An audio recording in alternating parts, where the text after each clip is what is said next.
This is the, Okay, we're starting the meeting. hello? We're starting the meeting. You've got 8, you're good. Good evening, everyone.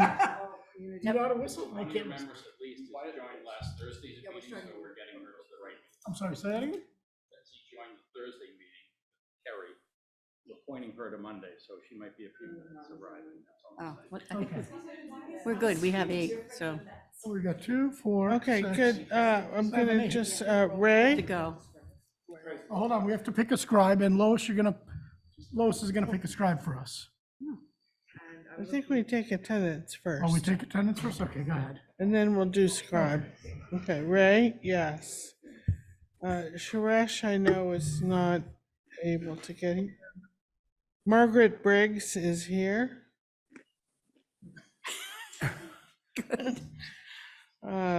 Kathy Kukolo is not available tonight. Eric? Present. Thank you, Eric. John? Let's see him. I think he might have said he was, Greg.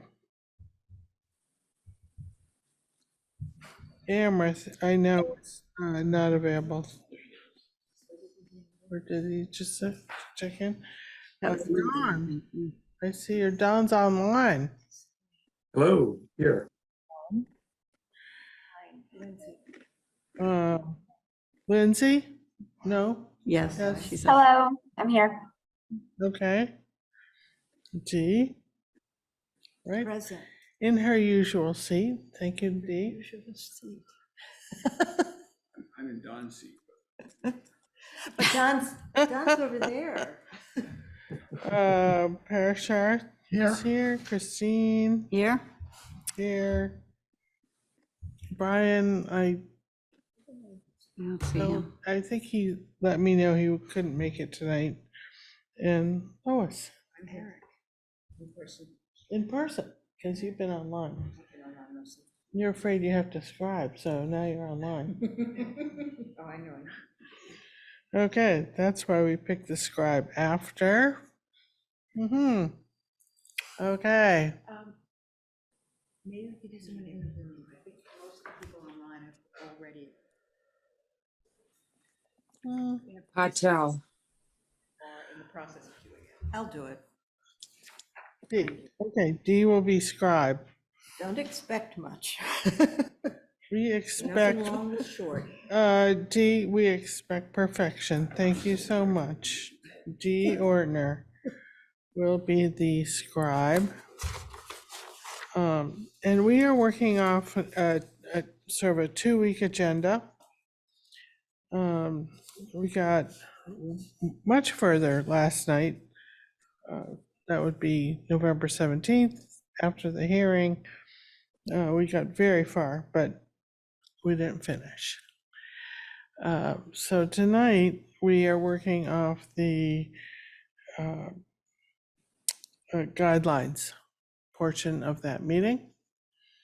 And I'm going to turn over to Parashar. Okay, thank you who's very our much. Our guidelines chair. Yep. And today, let's see if I can do this properly. Okay, good. So we're going to hear from an update from the schools, and then the town operating budget, town capital and debt, quick update. And I think, Barry, I think folks would be interested in the latest revenue, and Gail, the latest revenue numbers that we have, as well as we do that before. And then we'll discuss the budget guidelines that folks hopefully have had an opportunity to go over the model that I sent out Saturday or Sunday. And then hopefully we will set the final guidelines. So with that, thank you for attending. Rob and Lori, do you guys want to give a quick update, or is there anything? Nothing new since Thursday. Why don't you come up to the microphone so folks can hear?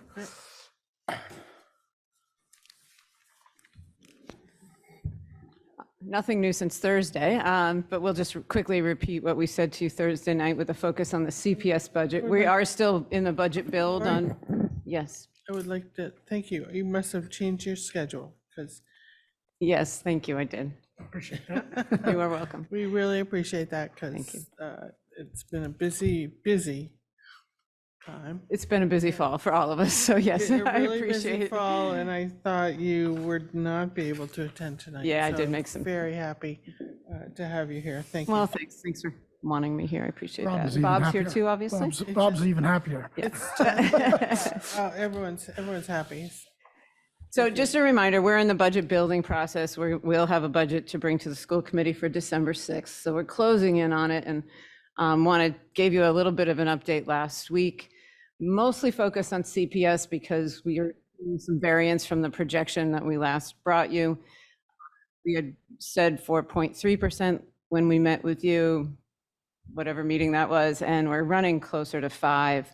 CPS is seeing increases relative to special education in a couple of different ways. The needs of the kids obviously are driving that most extensively, kids in crisis, kids with acute needs. Our programs, our in-house programs, which are, cost friendly, are almost full in some cases. And now we're in the throes of deciding what we expand, what we can't manage, and do we have to send some students out of district? So that's an interesting point that we frankly didn't expect to be. I think combination of diagnosed needs growing and pandemic, outcomes, and some kids who settled in this fall. It's not unusual that they're kind of hanging on for September and into October, and then things change as we get into the real, course of the school year. So that's one piece. Another piece is the 14%, and this will be in both districts. 14% increase the state's allowing to private settings out of district. So we're building that in so that we're prepared for it. And then the third piece that I'll mention, it's CPS. The past few years, you've seen reductions in out of district tuitions significantly of hundreds of thousands of dollars of savings. And that savings has helped to offset other increases. You're now at a level playing field for the most part. We're certainly saving and not sending kids out, but you're not actually going to see that same dollar decline that you've been seeing. And that's certainly helped to bring you a different, slightly lower than maybe we would have otherwise for overall percentage increase. So those are the big drivers we're seeing on the CPS side. So right now we're sitting close to 5%. I don't know that we'll change a lot between now and the 6th of December. We'll keep working and work past that as needed, of course, but we're putting those pieces together for the school committee and wanted to share that with you ahead. So thank you for the update, Lori. Appreciate it. And I know you gave it on Thursday, but I think I was sort of mentally It was checked out about at that point. 10:45 at night, yeah. And so, I was on the school when you were on the guidelines, so go. I had questions on Sure. all three of them.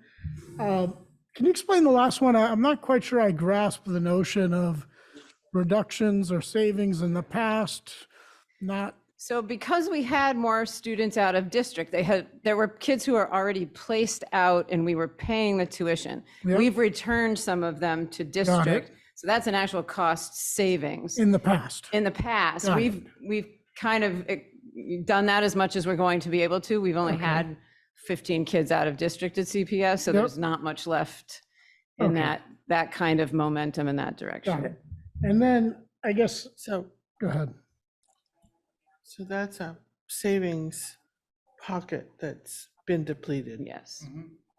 Sure, no, Yeah. yeah, I mean, yeah. Generally speaking. You can't go there for savings, I get that. And we've done that because we've done so much in-house savings. Right. So now they're not going out, which is still savings, Yeah. but it's not going to actually show you a dollar decline somewhere. Yeah, okay. So, and then the 14% increase to private setting, how does that affect us? Do you want to talk on that? So the rate's set by the Operational Services Division at the state, and they sent a notice out to all school districts that they're going to approve a 14% private school special education tuition increase.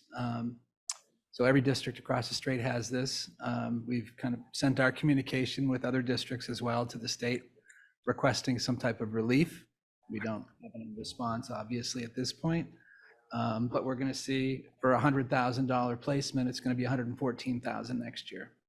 Right, so how many of our kids are actually being placed in private settings, and is that the same as the element you were talking about earlier where you've got kids being placed out of district? Are those the two same things?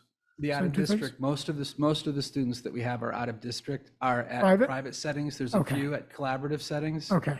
Um, Okay, so that's good. So that's on the private side. And then you said you're in the middle of deciding whether to expand the program or use send dis- We've got a couple programs that are full, and we're having a lot of internal debate while we Yep. look at the student needs as to what we need for staffing to expand enough to, seat more kids in those placements, or are we truly at capacity and need to look at out of districts? It's been a pretty ongoing discussion for the last few weeks, given the needs of a few kids. Right now, we haven't actually decided. We're trying to balance the timing of making that decision with the sometimes urgent needs of the students and try to find that middle ground. So we haven't done either. I'm going to knock on wood right now because those kids are still in their original placements in the buildings. So I guess surge capacity, I think, is what we're Yeah, talking about. Yeah. So if you decide to go and say, we're going to expand our programs, right? And then 2 years later, if the demand decreases, what do we do to structurally Oh, we'll always go be back to where fluid. we were? Good question. We will always be fluid with the numbers of kids. The staffing will always reflect the numbers of kids and not overstaffed with capacity sitting and waiting. The trick is finding that exact balancing point of being staffed well enough that you have a little bit of wiggle room or can change things quickly versus not having that, and then you get driven to the out of district. So Women we camp. thought we had that perfect balance. It turns out it wasn't as perfect as we thought. So far, we're making it. The last weeks, we've been able to hold out. So Okay, thank you. Are there, in the process of evaluating the special ed needs, are you also looking at places where you could make changes elsewhere in your budget to mitigate the impact of what's going on with special ed? we're always looking at everything to try to find savings wherever we can. That's the approach we take to the entire So budget. what specifically have you looked at or discussed? Yeah, I don't want to get into too much detail because we're going to bring that whole package to the school committee Right, I December understand. 6th. But- So Um, enrollments is an obvious one. We've got lower enrollments that we're always reviewing, incoming kindergarten, elementary numbers. We're always looking if we don't need another section or if we do, because class sizes might be down, so. Any other places where you're looking for Those are the big savings? ones off the top of my head. Yeah, I think we'd like to bring it to the school committee first and show them, so we're working on it. If you think about the broader environment, the places you would look, I mean, we have kind of a bit of an inflationary environment, so our electricity is up too, so our utilities are gonna be up. We'll do what we can to look at our usage, but pressures, this isn't completely contained to special ed. Special ed is the most significant, so we are looking at everything. It is a zero-based budget, so we build it from scratch. Every year, we don't carry things over from year to year. But when you look at the big dollars in our budget, it is special ed and it's staffing. I don't want to overstate it and say you could zero out everything else, but everything else is relative small percentage compared to those two things. Right. How many kids, I mean, is it public information, how many kids are in special ed and how much it costs in terms of either a number or an average or a range?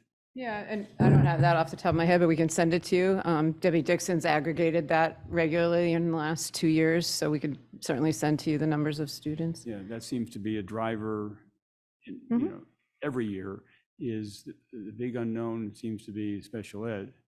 Yeah, and just to remember, that's an enormous continuum of students who get very minimal services for a very small need to very, very extensive services for a much more significant need. The ones we end up talking with you about are the more significant ones, given the costs that are attached. Right, I mean, I have no idea whether that's, 20 kids or 100 kids. So we have or- about 15 students out of district right now, CPS, and probably 25-ish in the intensive programs that are in the buildings. Okay, that's. So just for frame of reference, Sure, right? yeah. Other questions, Chris? I do, yeah. So Lori, do you have a number associated with the three items that you brought up? Is it 300,000? Is there some number associated with the cost there that's grown? Yeah, do you have Off the top of the my head. increase? We'll have it in our budget presentation. It's at least a couple $100,000. Okay. Right. So is that the 290 that you spoke about that's driving the 4.2 or 4.3 to 5%? It's a piece of it for sure. It's the combination of the increase in potential placements and expansion of programs without the offset of the savings. Oh, there's no more savings for the way budget Right. works. Right. So the 290,000 is the result of 1 and 2. Yeah. Okay, there you Yeah. go. Okay. That's a change between the first, okay, there we go. Thank you. That's what I'm looking for. In terms, again, I'm just trying to get my head around this order of magnitude kind of question, is how much of the budget is special ed? Is that something that's, Do you know that percentage? I mean, we talking 2% or 10%? Off the top of my head, I couldn't tell you, but I do know that most of our staffing is regular ed, and we're staffing 75% of the budget. If I had to guess, I'd say 20 to 25%, but we can include that in our budget presentation. And that does seem to be a driving factor in multiple years. I mean, this year, last year, and so on. And I mean, I know that actually I taught special ed for 4 years, and my wife has a master's. I know that it's important, and I know that it's a costly thing, but I'm trying to get a sense of. And I know that people come to Concord because we have a good special ed program. I've known people who came here because the school system was so good, and they had a child with some needs. I'm not saying severe, but some needs. And so I'm just trying to get a sense of. Sure, we can figures. bring that data when we bring the whole budget and present to you for sure. And obviously, the thing that goes without saying is incredibly legislated and regulated. So teams have to provide services, and we don't get to debate that. Yeah. Right. Any other questions in the room? Otherwise, I'll go to the remote folks. Dee? Yeah, I just wanted to get a sense, maybe when you're Dee, presenting. in the, Okay. When you're developing the cost, the percent cost of the budget for special ed, you might want to, if you have the records, might want to compare it to last year to see if there's been an increase or, a dramatic increase or not so much of an increase from the prior year. Well, it'll be a significant increase, but we can show that.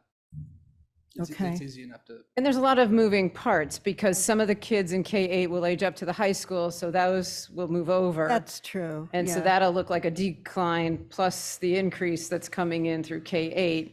High school will have the same moving pieces, only you'll Right. factor in Carlisle as well. So there's always kids rolling off and always kids rolling on, and And you have to so factor all it's- that in. It's not apples to apples. It may not be, depending on the numbers and where the kids are, Okay. where the kids are. And then a second question would be about all the schools are getting hit the same way. And so all the schools are looking at trying to get money out of the state. How realistic is that? Well, I was at a meeting of 30 superintendents last week, which is just our tri-county area group and the MASS director. And there's a very strong legislative push going on from MASS. We've all been asked to contact our legislators, which I've already done, because we know when we get it to their attention, they start to look and see what there might be for resolutions. It's worked in the past. There's never been a way to know if the lobby will be effective or not, but we're hopeful. Okay. Yeah, when we work collectively together as superintendents, we definitely will help them see there's an issue that is aggregate and not just a one district issue. Thanks. Great. On Zoom, any questions from folks on Zoom? I see a bunch of nodding heads, which is good. Thank. Oh, there we Wish I go. got one.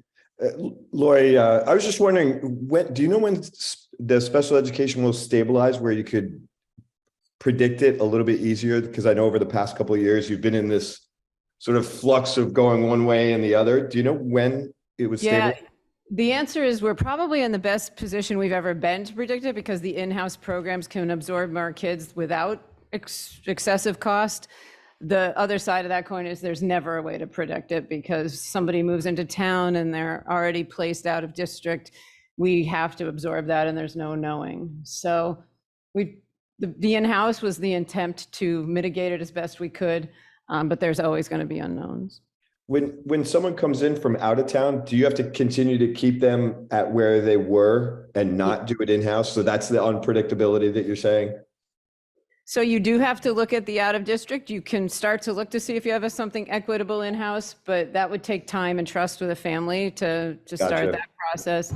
And the team would have to agree it's equivalent and going to meet the child's needs. But when we get an IEP, we own whatever's in there until our teams have started to work with the child and can provide feedback. Gotcha. Thank you.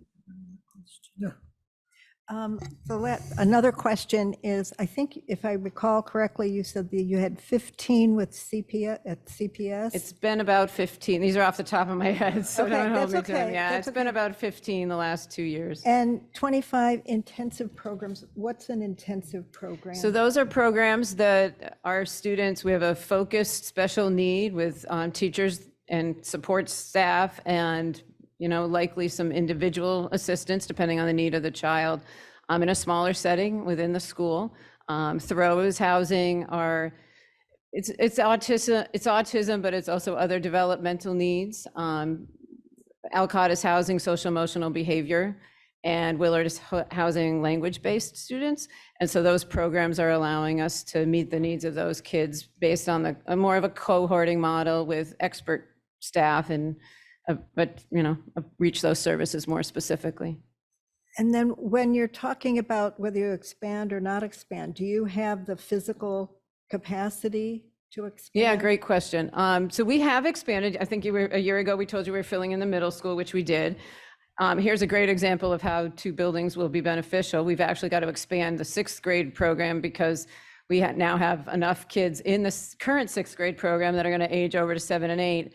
We thought a year ago we were going to be able to get by with just the one teacher. And now we have so many kids, we're not going to be able to. So that's one piece we're looking at. An expansion is we're going to need a 6th and a 7th, 8th. So there's some cost savings down the road once we get to one building. It's always fluid. We're always looking at the needs of the kids, and we build it based on the needs of kids in November, September, October, November. And then we've got to watch what happens through the rest of the school year and be able to adapt for that too. Okay, thank you. Any other questions? Okay. Thank you. Oh, thank you. You're welcome. All right. Gail and Carrie, I think you guys are up next, and Bob? Did you want to project some slides? I know you sent some in the Yeah, packet. I just have a few slides that Great. I'd like to run through.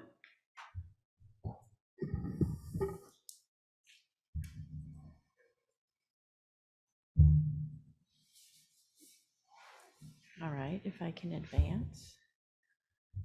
Oh. So good evening. Thank you for allowing us to talk to you this evening and respond to the preliminary guideline. Just a reminder, when we met back in October, we identified our strategic issues, which I've restated here. I know you're all aware of them because we had quite a discussion about those at the last meeting. At that time, I presented a 5.22% increase for fiscal '24 based on our early estimates of salary projections, utility costs, and programmatic changes that would be needed in order to implement those strategic initiatives. So you very generously provided a 4% in the preliminary guideline. That was an increase of $1,269,000. And since that time, we've concluded all of our meetings or preliminary meetings with all of the departments to review the requests. And I just wanted to show you what the result was of that. So after we did some additional look at the salary adjustments, both for union, non-union, for what's been agreed to under collective bargaining agreements and what we're projecting. That's about $1.3 million, and that's really 100% of the preliminary guideline. So one of the things that I've talked to you about a number of times, even beginning in the last fiscal year discussion, is the fact that we have evidence that our salary and benefits on the town side are not as competitive as they need to be to attract the best candidates to positions. So we're in the middle of a class and comp study. So this estimate is a little higher than what you might see based on what we're hearing out of the class and comp study. So we expect that we're going to have to provide an increase that is a little bit higher than what we have done in the past. And maybe for some targeted positions, it might be a little more than a little more, but across the board, we're seeing that we probably need to do a little bit more than we've done in the past. So there are significant increases in new positions that have been requested based upon what we're hearing from the community in terms of service levels. And I have a slide that will go through that. Now, I don't expect that the Finance Committee is going to be particularly sympathetic to 10 new FTEs, but I'd like for you to be aware of where that's coming from and the types of services that we're seeing that people need. So that's almost $900,000 there. And I don't even if you said, sure, you can do this, we're not ready to implement 10 new FTEs. Some of the proposals are far more evolved than some of the other ones. Utilities is a little bit worse than I think what we had projected. So we're projecting almost a 50% increase in natural gas, 21% in electricity across the town. That's about $240,000. You might remember from when we talked about the tier 3 capital, we operate out of 18 buildings. So we have a lot of buildings that we need to provide utilities to. And then our other contractual and commodities also higher than what we expected at about $393,000. A lot of this is coming from winter maintenance. The materials that we use, the sand and salt, those are competitively bid. Those bids are just higher than what we have seen. And then in the library, with the increase in space, there are increased utilities costs, there are increased custodial costs. So just some pretty big increases there as we look at keeping returning the library to operating 7 days a week. And then our tier 1 capital, that is something that had been cut in the past. We used some one-time money in the amount of $491,000 to keep us at $2 million, which is sort of where we want to be for spending for tier 1 capital. So we had some technology money that was from an older article that we used to help supplement. So we were able to maintain that spending at about $2 million. So the total of all of these drivers is about 3.3 or about 1.6 over what the guideline, or over the forecast, and about 2 million over the guideline. So I wanted to talk just a little bit. We're looking for anything. Can I just ask a question? I'm sorry. Sure. If we go back to that slide again. Sure. So I just want to make sure. So on October 13th, the estimate was 33.393 Yes. total, which was a 5.2% increase, Mhm. 22 relative to 23. Yeah. So the increase was 1.657 between 23 and 24 back then. Are you saying now that the increase is another 1.6? So it's a 3.2 increase? It is, and that's Okay, the that's what I line wanted to above it. understand. And so Okay, that's fine. a lot of this really is the 10 FTEs that I wasn't expecting. I was enough. expecting some, but Just wanted to 10 make 10 sure was I a lot. was tracking on the number. Yeah. I'm sorry, what was the most? Parshar, is that in the schedule that you sent out or no? No, that's what Okay. I'm trying to Yeah, understand. that's- So yeah. just to make, just what we had on October 13th and what was shared over the weekend was a increase from fiscal year 23 to fiscal year 24 estimate back then. That increase was 1.657407, 1.6 million, 1.7. What we're hearing now is that actually they've seen an additional 1.6, so almost a doubling Yes. relative to the Yeah. change from 23. Yeah. That's what I wanted to clarify. Okay?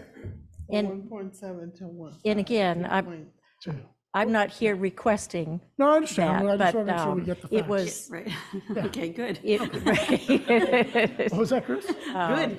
Because we don't have it. Right. But so you're going to I tell don't- us, though, what you're asking. Yeah, I'd like to, Okay. I'd like to Let's talk. go through the rest. Yeah. Sure. Okay. Thank you. Okay.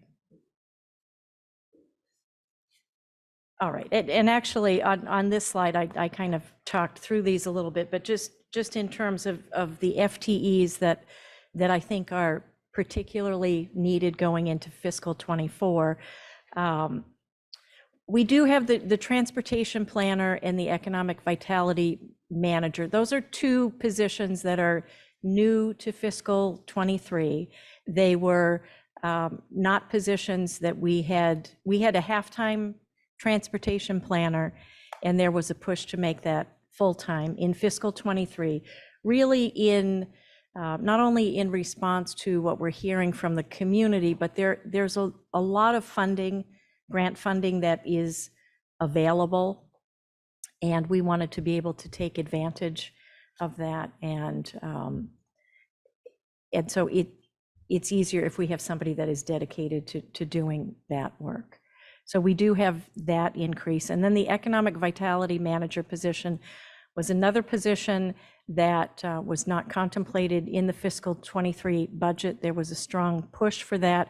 We are paying for that in fiscal '23 with ARPA funds. And it may be that going into fiscal '24, we're looking at that too, and hopefully that person establishes themselves in the field and is generating money to offset the cost of that position. So the intention here is that this person would be involved in helping new business relocate to town, helping existing businesses expand, working on grants that could bring funding into the community. And so that is something that we hope eventually will pay for itself. But in terms of what we would be looking for additional funding on the position side in inspections. So we have, one of the positive things is new growth for fiscal '23 is much higher than what we projected. We can talk about that a little bit later. We are seeing a lot of demand for building in town. And again, a lot of it is renovations. It's not necessarily new homes, but there are a lot of inspections, a lot of activity that is required as a result of that. And our inspections department is just overwhelmed. And we have a lot of part-time inspectors, so there's an increase for additional hours. And there's an increase for additional staff administrative support to be able to process the level of activity there.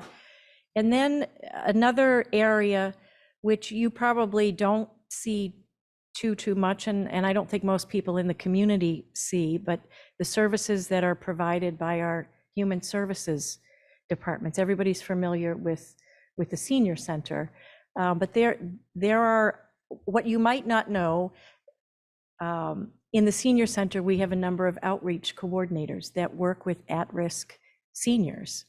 And I have another slide, maybe I'll just go here to this slide. So on this slide, these are just some data points that I had different staff members pull together. So for senior services, there was a 58% increase in unduplicated service usage in the first 4 months of fiscal '23.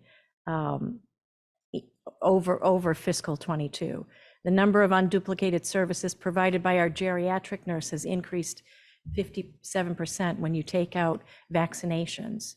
So these are healthcare services that seniors are receiving through a nurse at the senior center because they don't have access to healthcare. Our outreach coordinators have seen a 20% increase in caseloads. And what they're seeing is that when they are meeting with at-risk people, that their needs are much further along, more further developed, because they're not people that are used to seeking services, these types of services, and maybe are hesitant to do so. Community services, so senior services works with residents in the community age 60 and over. Community services works with anybody up to age 60. We have one caseworker in community services, and you can see her statistics. And what she noted was the number of self-referrals. So people, a lot of times people might be, they might be seeing a healthcare professional, and the healthcare professional refers them to social services. We have a big increase in self-referrals, so people who are maybe not reaching out to healthcare providers or other providers, but they're seeking services.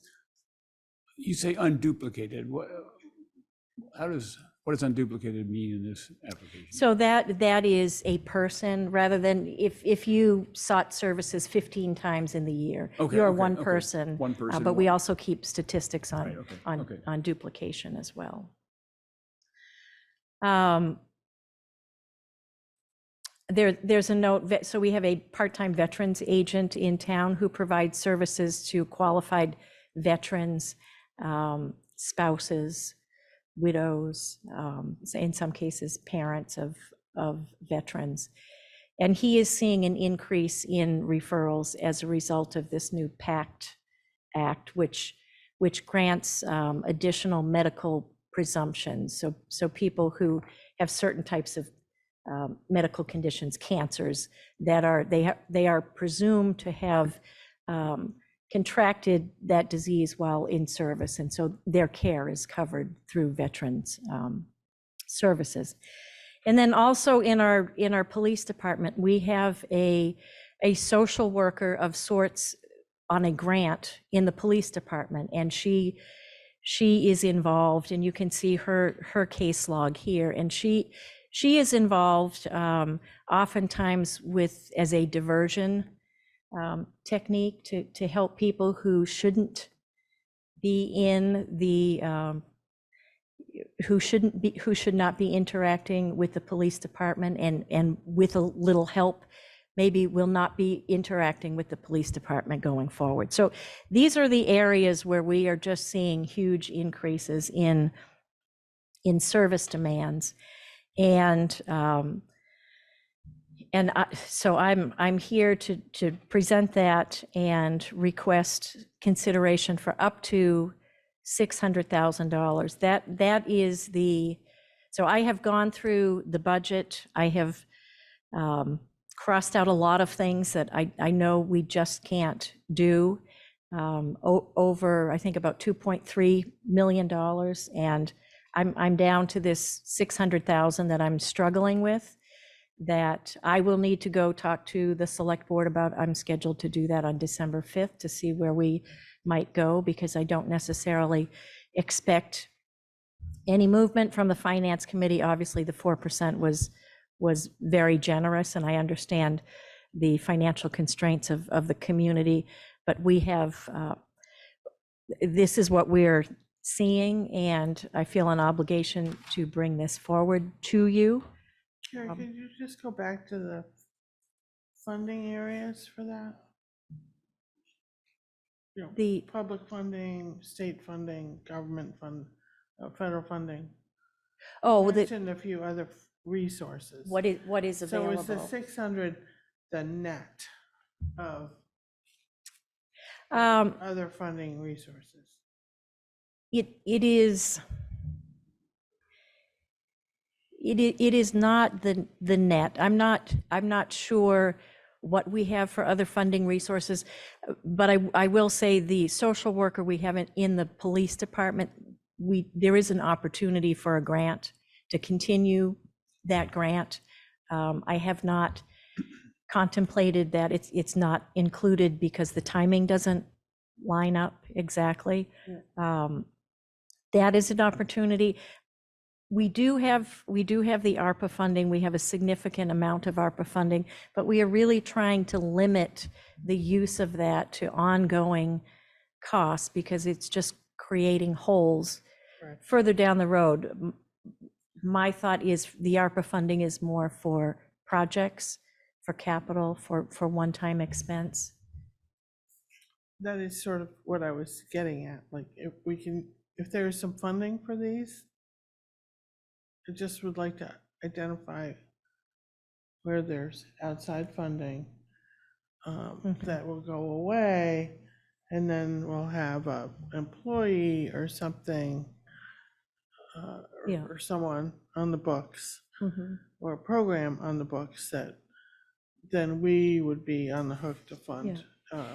So, a couple years. Right. So the two sort of at-risk positions are the ones that I mentioned, the transportation planner and the economic vitality manager. And those are the two positions that we are expecting to be bringing significant grant funds into the town. So the transportation planner, there is a lot of new federal funding that's available for infrastructure, including transportation.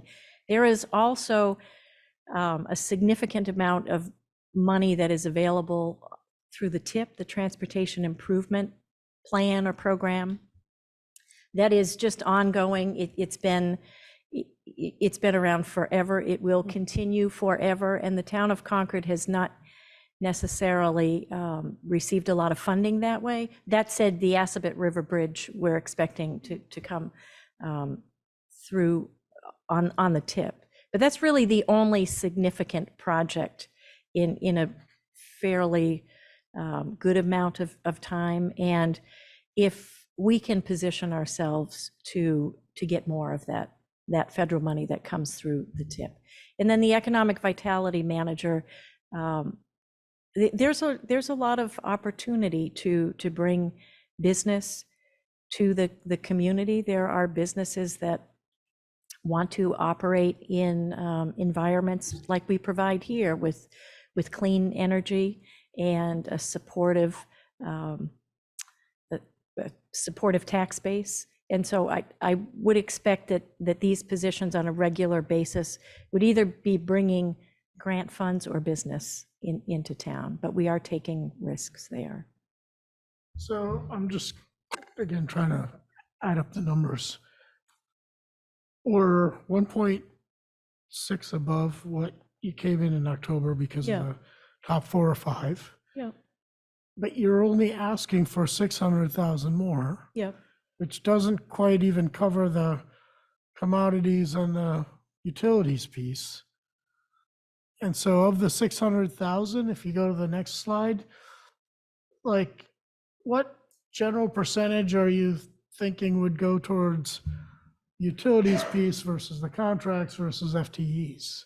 Yeah, so Is that the right way to think about this? So the FTEs that are shown here are, probably 25%, and then the rest would be utilities and commodities. And you'll make up the difference. You're still gonna be short on utilities and commodities, right? Yeah, I mean, So you'll kind of make up the difference elsewhere, paper clips and staples. I don't mean, it's not No, being sarcastic. right. It's They're just definitely, rubbing elsewhere. each year there's opportunity for different efficiencies. Yeah, And yes, okay. yeah. And then one last question, I'll open it up. What percent of positions are filled currently? And how do you expect the year to end in '24. So what's the vacancy? Is Yeah, that- what's the vacancy right now, and what do you expect that to be at the end of Yeah, fiscal so- year '24? So it's around 7 to 8% is the last time that I checked. Yeah, And so that is coming down. People are filling positions. And I would expect certainly less than 5%. And some of it is just timing. yeah. Okay. Questions from the folks here? Chris, did you raise your hand? Yeah, well, I think you asked the question, but so the 600,000 carry is on top of the guideline? Yes. Okay, I just want to make sure. Right, so that brings, that would, So we if were it at was like funded at 1.3. that, We were at 1.31297, something like that, so you'd want 600,000 more than that. You want about $1.9 million. yeah, and that, I think that was like 5.8%. So obviously it's very high. Yeah. Questions? Nope. Well, I'm kind of wondering, where do the people who are working with the senior services and the community services, is this part of the 600,000? Is this, or are you just giving us this information in terms of where the needs are and how the town is responding to them? So it's both, because there is some increase in hours, but mostly in that position that's within the police department, Okay. and then in the Board of Health. Actually, I'm not sure if I might have skipped over the Board of Health, and I didn't mean to, but we've had a contract with Emerson Home Care for public health nursing services. That contract was canceled with 2 weeks' notice. And so we are in the process of establishing a new contract, but we really have a need for some fraction of an FTE, at least half of an FTE. I think ideally we'd have a 1 FTE, but we do have an opportunity that we are looking at with another community to be able to partner with them, maybe to have 1 full-time public health nurse between the 2 communities. And maybe at some point in the future, if the demand stays what it is, we might be looking to increase that to 1 FTE. So that's in the Board of Health. There is a geriatric nurse that works out of the senior center part-time. And we're looking at potential opportunities to be able to put those 2 needs together. But it takes the right kind of person, because nursing, there are lots of different types of nursing, and public health nursing is a lot different than, tracking disease and illness and vaccinations. It's different than geriatric nursing or really any other type of nursing. One other question that I had is, are you going to be supplying us with your write-up? Can we get a copy? Can I get a copy? I'm the scribe. Of everything I just said, or the Code, presentation? That's code for send it to me. Yes. Yes, we can get that. On Zoom, we have Don. Or Don's got his hand up. Yep, Don? Don? Yeah, hi. I just wanted to, Carrie, thanks for all of the detail that you gave us. I just want to be sure that I understood it correctly. I think you laid out the case for the salary increases, et cetera, and adding it all up, that was about 3.3, which would bring the spending to 35 from 31.7. And but if you're only actually asking for 600,000 above the guidelines, then it's 33.6, leaving 1.4 short of all the information you presented. Am I understanding that correctly? Yes, and so just to give you an idea of requests that I don't have included. So the police department requested 3 additional police officers to add 1 FTE to each of the shifts. that's not something that we're in a position to contemplate. That's big money. They also requested significant funds to have a police cadet program, which I think is a wonderful idea. As you might imagine, there are fewer people that are interested in police work these days. A cadet program would be a wonderful way to introduce younger people to what it's like to be a police officer before we hire somebody and make the investment of sending them to the police academy. We're just not able to contemplate that now. Our police chief is retiring. We have a new chief coming in. I'd like to give that person the opportunity to understand what he'd like to do with the department before we advance that initiative. We also have vacant positions within the police department. So we're having some difficulty, less difficulty than we've had in the past, but we still have 2 vacant positions there. So that together was probably close to $500,000 of that overage. We're not looking to advance that. So I hope that helps to understand. So, I so guess those why are, the ask is so low. right, it's a good setup. Those were already in that 3.3 that you presented. Yes. Yeah. Okay, thank you.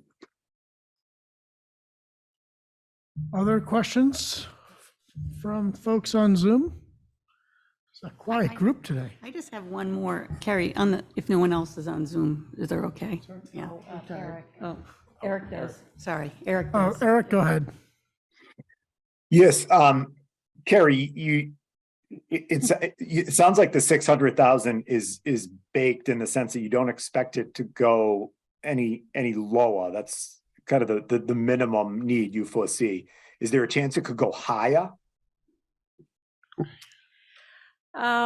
So it certainly won't go lower. We have lots of hours into this, and I don't know how it could go higher. It's already very high. I wouldn't expect any feedback from the select board to say you should be asking for more than 600,000. It doesn't mean we're meeting the need, but we're trying to take a measured approach, and no, I wouldn't expect it to go higher. Chris? Yeah. So on the social services side, Carrie, do we have an obligation to provide those services? Is that something that we tell people we do? So we do have an obligation to provide veterans services, the public health nursing services. I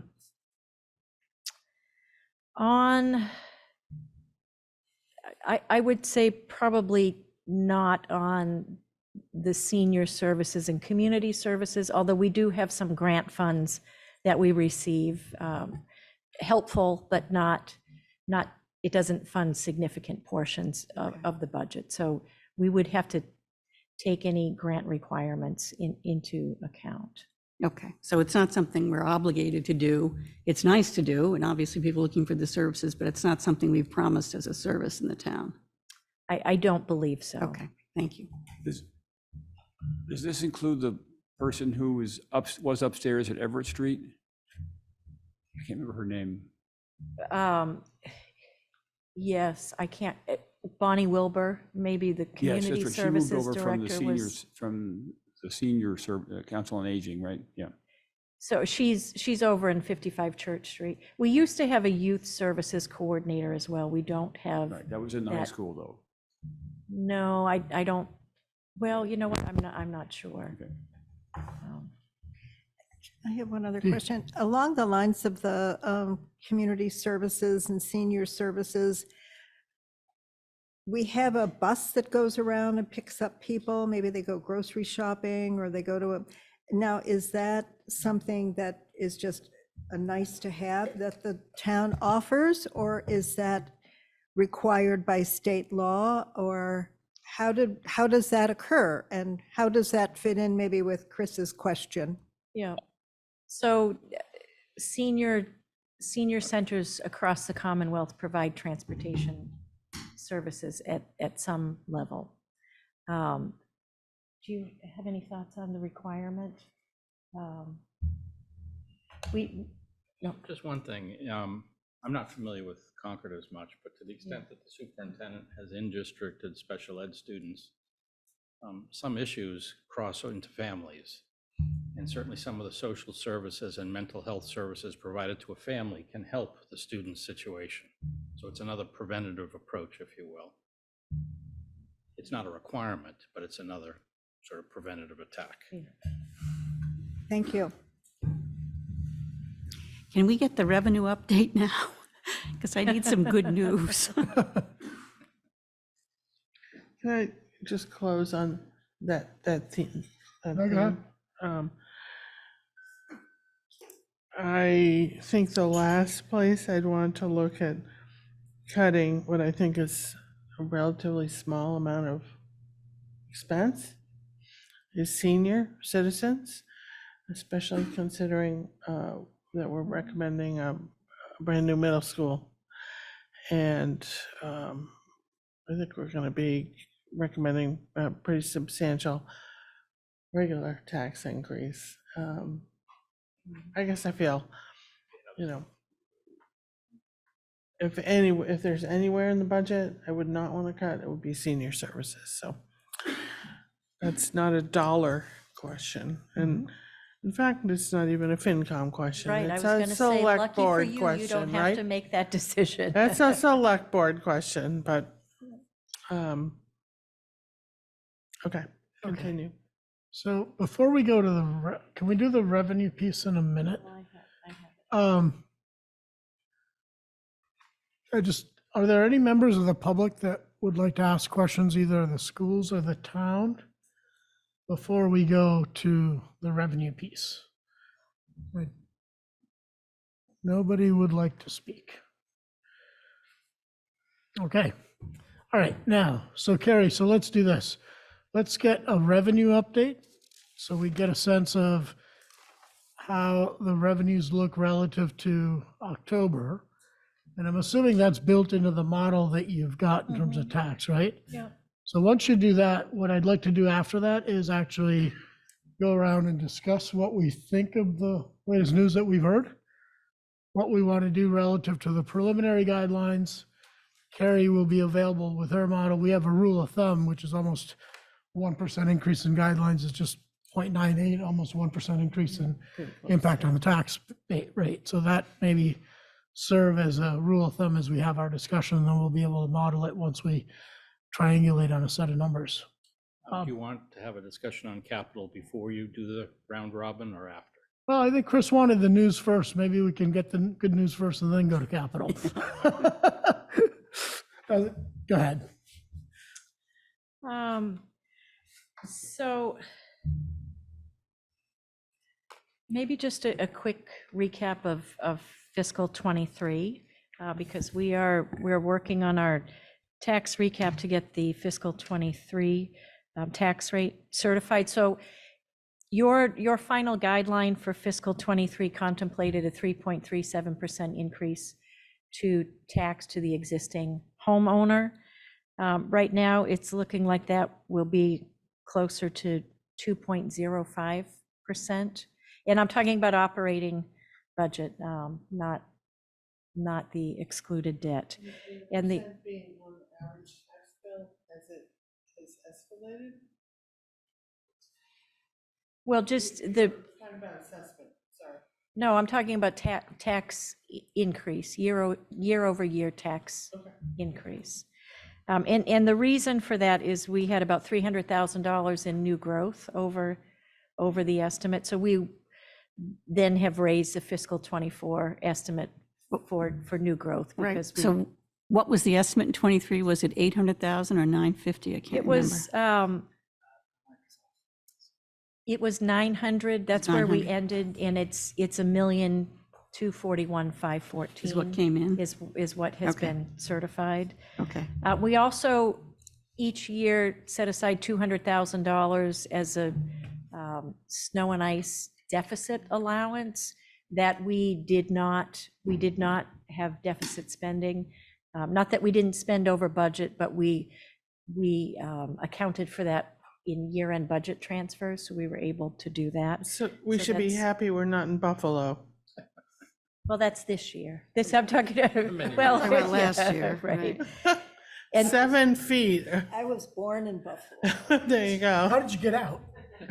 Not this year. That's what I'm You asking. can't get out. Okay. And then we Sorry. had about an additional $200,000 $100,000 in additional revenue in fiscal '23, the current fiscal year, again. So we're expecting that the property tax increase is just slightly over 2%. Okay, so we raised less property tax because we had other revenue come in. Yes. Yeah, okay. So then looking at fiscal '24, I'm not exactly sure where we left it with you, but overall, right now, projecting an increase of about 3.81% in total revenues, and that's plugging in your preliminary guideline. We're expecting state aid to be about 4.5% higher than the current fiscal year, and one of the things that I did here is we receive about $150,000 each year from the state for prison mitigation aid, but it does not come to us through the regular state aid through cherry sheet. It's a separate appropriation, but it does happen more often than it doesn't. And so I've plugged in that $150,000. And then again, assuming that the big increase that we saw in the current fiscal year in state aid is for state-owned land. So payment in lieu of taxes that the state makes for state-owned properties that are within Concord, that went up about 200,000. And so we're assuming that that will continue. So that is the what makes up the increase in state aid. Local receipts, we're projecting about a 6.5% increase there. And that's really, we're seeing meals and rooms tax, excises return to pre-pandemic levels. And I think we've got an increase, a little bit of a higher increase projected in permit fees, most of that building permit fees. And then in our investment income, we increase that somewhat. So if you just looked at the dollar amount, 24 versus 23 in revenue, It's What an would it be? increase of $4,764,888. So What was 4 that points. number again? 4,764,888, or 3.81%. Okay. Does that, And- does that assume, though, an increase in taxes as a result of the guidelines? Because you said That something. assumes the guideline, so I plugged in your guidelines. So as a part suppose the of that. guideline was at 0, then what would that number be? So. That's a circular Yeah, number that's there. that's a sort of Right, flat line break even. exactly. Let me just go back to your. So your, oh, yeah, okay, so it was the 968. So that's a sort of without any tax increase number. Yeah, Yeah, because that's what we're really interested in. yeah. So if I back out the guideline. 1,269,000, if you take that out. Do you show No, that? Well, Exactly. Yeah, that's you right. just back that out, right, Carrie? No? Well, then 4.5 mine. well, What's the so number are saying? you assuming 0.9? zero increase Well, in he- taxes? he's just or- trying to figure Or out. if we go back to your starting point, If we go back to assuming no guideline increase at all, what is the increase in revenue other than property taxes? Probably the best way to say Yeah, that. that's Well, what you're other asking. than existing, because new growth is property Sure. tax. Fair enough, yes. Okay, increase in state revenue, Of local, pilots, Whatever else it is, . exactly. But you just told me, you just said that number, 1.9, so call it 2 million. So the increase is 3.5 million, so the right? the guideline increment was 2,968,745. For the town, or is that for No, everything? no, for, in total. Oh, okay, because you're looking in total. Yep, okay. And so you want to back that whole He's just amount- trying to figure out what the growth is in non-property tax revenue. That's all we're Yeah. trying to do. Or not, Okay. not Well, current so- owners. New growth. Where are you putting new growth? I would leave it in, In, yeah, Okay. in the differential, Yeah, what we're looking exactly, for, yeah. so if you said 1.9, I didn't say 1.9. you said 1.9. No, I don't even No, have it hold written. on. 1.9? So that would be 1,284,512. So the growth in 0.3. non-property tax Yep. is about $185,000. And the reason is because of the swing in available Yeah. funds. Right, Uh, So yeah, that- because last year, that's what I remember, was that everything else kind of washed out, and everything else, the only growth was property tax. Okay, Is that so- not the case now? No, no, it is. And Remember I sent you that note? Yeah, but I When you don't, look at the model, there was pluses and minuses in all the revenue categories, and because there was some use of monies that aren't there So- anymore, Right, it and the- pretty much washed out. and the carry forward Right, is there's no is carry the is the forward, big, right. nothing, no carry forward projected at this point. So oh, there you go. Yeah. is and that so- still the case then? So, No, You're- don't you have one carry forward? Didn't you get some money from the technology? Didn't you say earlier? That's fiscal was for last 23. year. That's the 23. current, that's the current year, yeah. So you're not, there's no carry forward. So basically, There's nothing projected at this projected, point. fair enough. Yeah. So the state increase in state aid, the increase in local receipts, all of that basically amounts to 185K.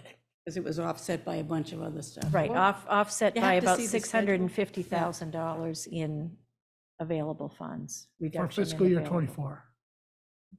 Yeah, projected. Yeah, yeah, yeah. Well, yeah, right. So Okay. some of it is a reduction in categories that were there in 23 that Yeah, are no longer. that are not Yeah, there. yeah. Okay, Okay, so that's still the case. that's still a Okay. wash. Okay. So it's not that different than from when we looked at it before, unless I'm misunderstanding it. Okay. Um, Was the extra new growth in that number? So it was a Right, so the- schedule that, Bob, you sent me a schedule that was the detail behind the guidelines calcs.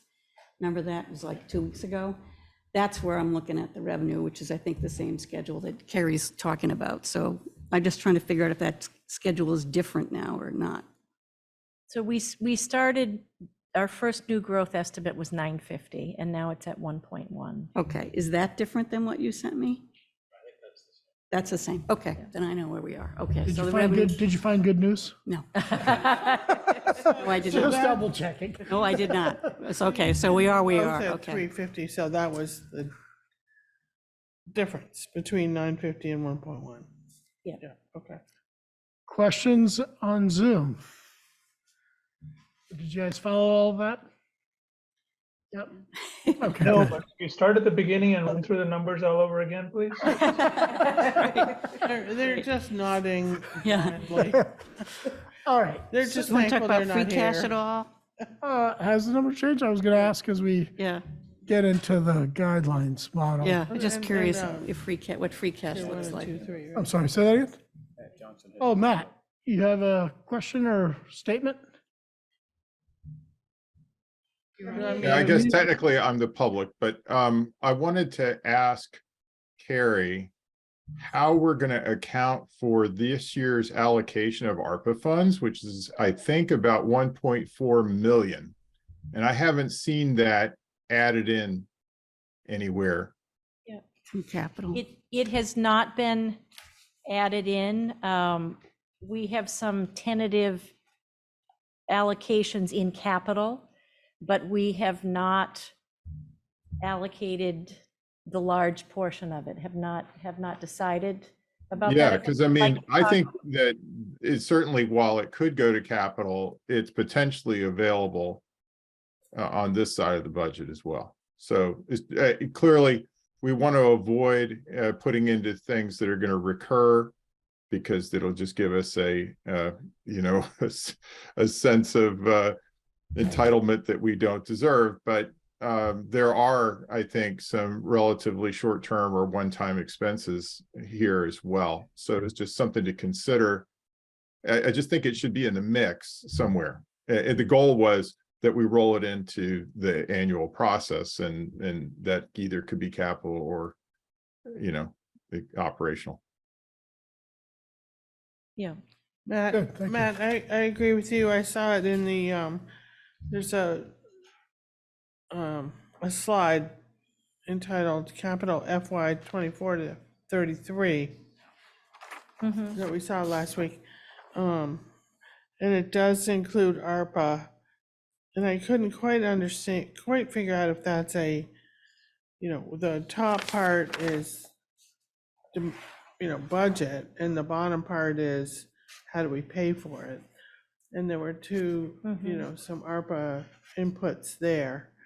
Yeah, there are a few projects that are or purchases that are capital that are that we're planning to pay for using ARPA funds, but we have not allocated a significant portion. And there are a lot of interest and a lot of projects looking for ARPA funding, so I've been a little hesitant to start planning for it. There are a lot of transportation and utility projects. The transportation projects are not as far developed. What we're doing in fiscal 23 is a transportation study to help us identify projects. And so we haven't started the study, so we don't have a plan yet, and we have not yet talked about some of the potential utility projects. Carrie, how much total ARPA money do we have? Do we have to still apply for it, or do we have what we're gonna get? And if so, how much is it? So we were 5.6 or 5.7 is our total. We got 50% in. Did we get the second 50%? The second 50% was supposed to come in October. Okay, Yeah, so roughly 5.7 million. And we How have, are you presenting that? Because this capital plan has about 9. we could review the capital. Well, plan. I was No, hoping- we're not gonna do that. We're not gonna do Going that. right I'm into the sorry, capital discussion, so. I don't want was to, hoping I don't want to jump Do you have some ahead. slides for capital or no? Let me back up then. How, Whenever they're ready. who and how are we deciding how that 5.7 million gets spent? And, you just made an important point that we don't want to launch it into something that'll be later a recurring expense, which we've done on other grants before. There are certain limitations, infrastructure, whatnot. But so if we just switch over, I will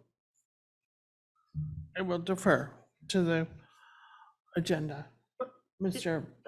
We don't have any limitations on how we can spend the money. There are no limitations on how we can spend it.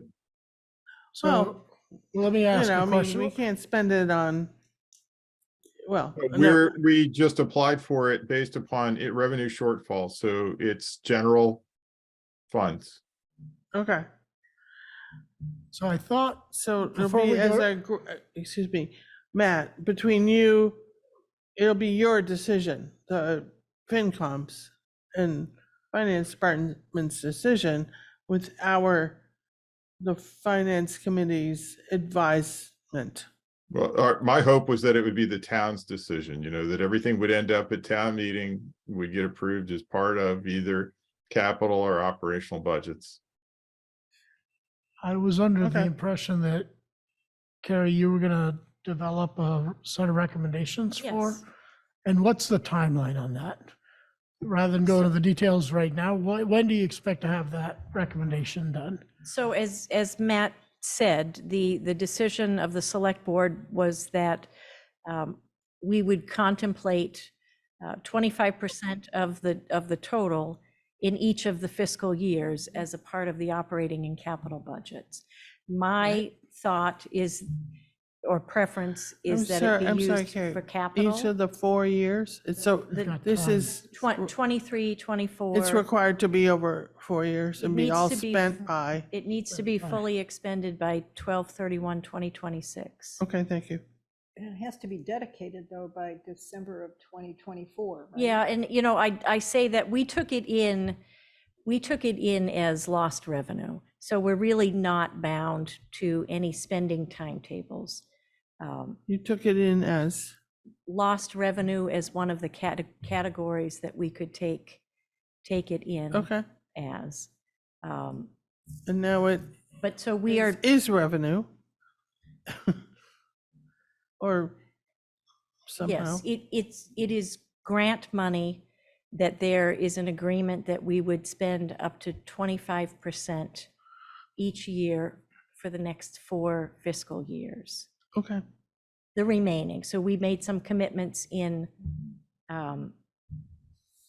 23. We have about 1.4 in commitments. So the balance of the 4.3 or so would be contemplated 1 quarter each year for the next 4 years. And again, my thought is that it goes to capital, whether that's part of our existing capital plan or it's additional capital that we are able to undertake because of this funding versus operating expenses, because we have been using prior year savings for the last couple of years, and we have less and less of that, and so that creates a hole, and I'd rather not perpetuate that by using grant do we funding have an allocation in of that operating. 1.4? Do we have an allocation of that 1.4? You do not, because we have not completed our capital process. We can provide an update on where we are, but we have not completed that. Okay, but you said that 1.4 million of the 5.7 is committed. Yes. So my question is, do we have a spreadsheet on what that 1.4 was committed to? Sure, I can put that up on the screen if you'd like to take a Well, look at that. not right now. I don't, right now? Yeah, okay. Yeah, and I should just mention that technically for ARPA funds, they would be under the authority of the town manager, and the town manager's been gracious enough to entertain this process. Because in other municipalities, the town managers just decided, well, we'll spend it on this. That's the way they're set up. I think Carrie wants a listing of those towns. I think she just closed up her computer. She just closed it up. Thank you very much, Matt. All right, so. No, I mean, in our town, Matt, Okay, can I, so we just have for it the with, town, for the. no, but with a committee's benefit? strong form of town management government, it is true that our town manager has control, a lot of control. But Yeah, it's basically whoever the municipal authority is, their budget authority. Okay, well, for the So town. we can just take a quick look at the commitment. So May 500,000. I just ask a simple question? Sure. Just for the record, you guys already provided this information in Appendix C from the October data. So thank you. so if Thank you, folks Parashar. want detail on this, it's in Appendix C of what was provided in October. We can just move on. No, well, I'm just, if Yeah. folks want to ask questions, that's great, but they've already provided this information. So if we want to review it and ask questions later, we can do that, or if you have some simple questions, ask them now, but get into the detail they've already provided us. And it's not something that we have any decision-making authority about. We don't, and it's not offsetting any expenses in this budget, which is what she's telling us. Well, yeah. well, I want, but my question would be, it's like we got $3.8 million left, 3 point whatever. How is that allocated, and do we have a role in allocating that? When we get to the capital budget, I think we're interested in it, right? So we had a presentation by Carrie earlier in the year on ARPA and how she was going to, this process that she just described for us. So I do think we want to see what it is and where it's going. My concern would be if it is going in the operating budget, it does create a problem, right? Because we don't have recurring revenue for something we're going to have recurring expense on if we're adding headcount or we're adding So services. let's just do that. I think we've made that clear. She'll take it under advisement. You've got the select board also, I think, making it clear. Very good. So Thank let's you. just move on. You still have, can we just capital plan and the debt, just an update there, and then we move on. Sounds good. Thank you.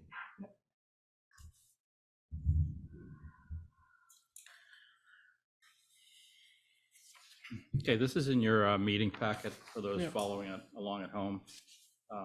This presentation starts at page 58. The capital plan is on page 52. And before I start, I just want to correct the capital forum number 3 is stated in your agenda today and in your schedule as December 12th. It's December 5th. So it's important that FinCom know that December 5th is the capital forum number 3, which is focused on excluded debt. Can I just make a quick poll? I think we were talking at our last meeting. We went through tier 3. So this would just be really tier 1 and 2. Do we need it? No, it's always tier 3. No, hold on. Okay. The tier 3, we're talking about the. The meeting, isn't that what Peggy's talking about? No, I think, are you talking about what the update right now? The question is, do we need it? Yeah. Okay. I don't think we do, but I've Do never we thought- need what? The extra meeting, another No, we meeting. don't need another Oh, meeting. it's not, but it's not your. It's not already your scheduled meeting. and we I have didn't to think do it was it. our Yeah. meeting. I kept saying that, Yeah. and somehow it's on our schedule. Is this the capital forum 3? Yes. It's not And our it's meeting. not on I the think it's 12th? select board and the school, and the school committee. Right, it's just so you're Okay, we're aware that invitees. the- Okay, thank yeah. you very much. Sorry. All right, it's on the 5th? I'm with you, I'm with you, Chris. Told you Chris. guys. I told you Chris. that one.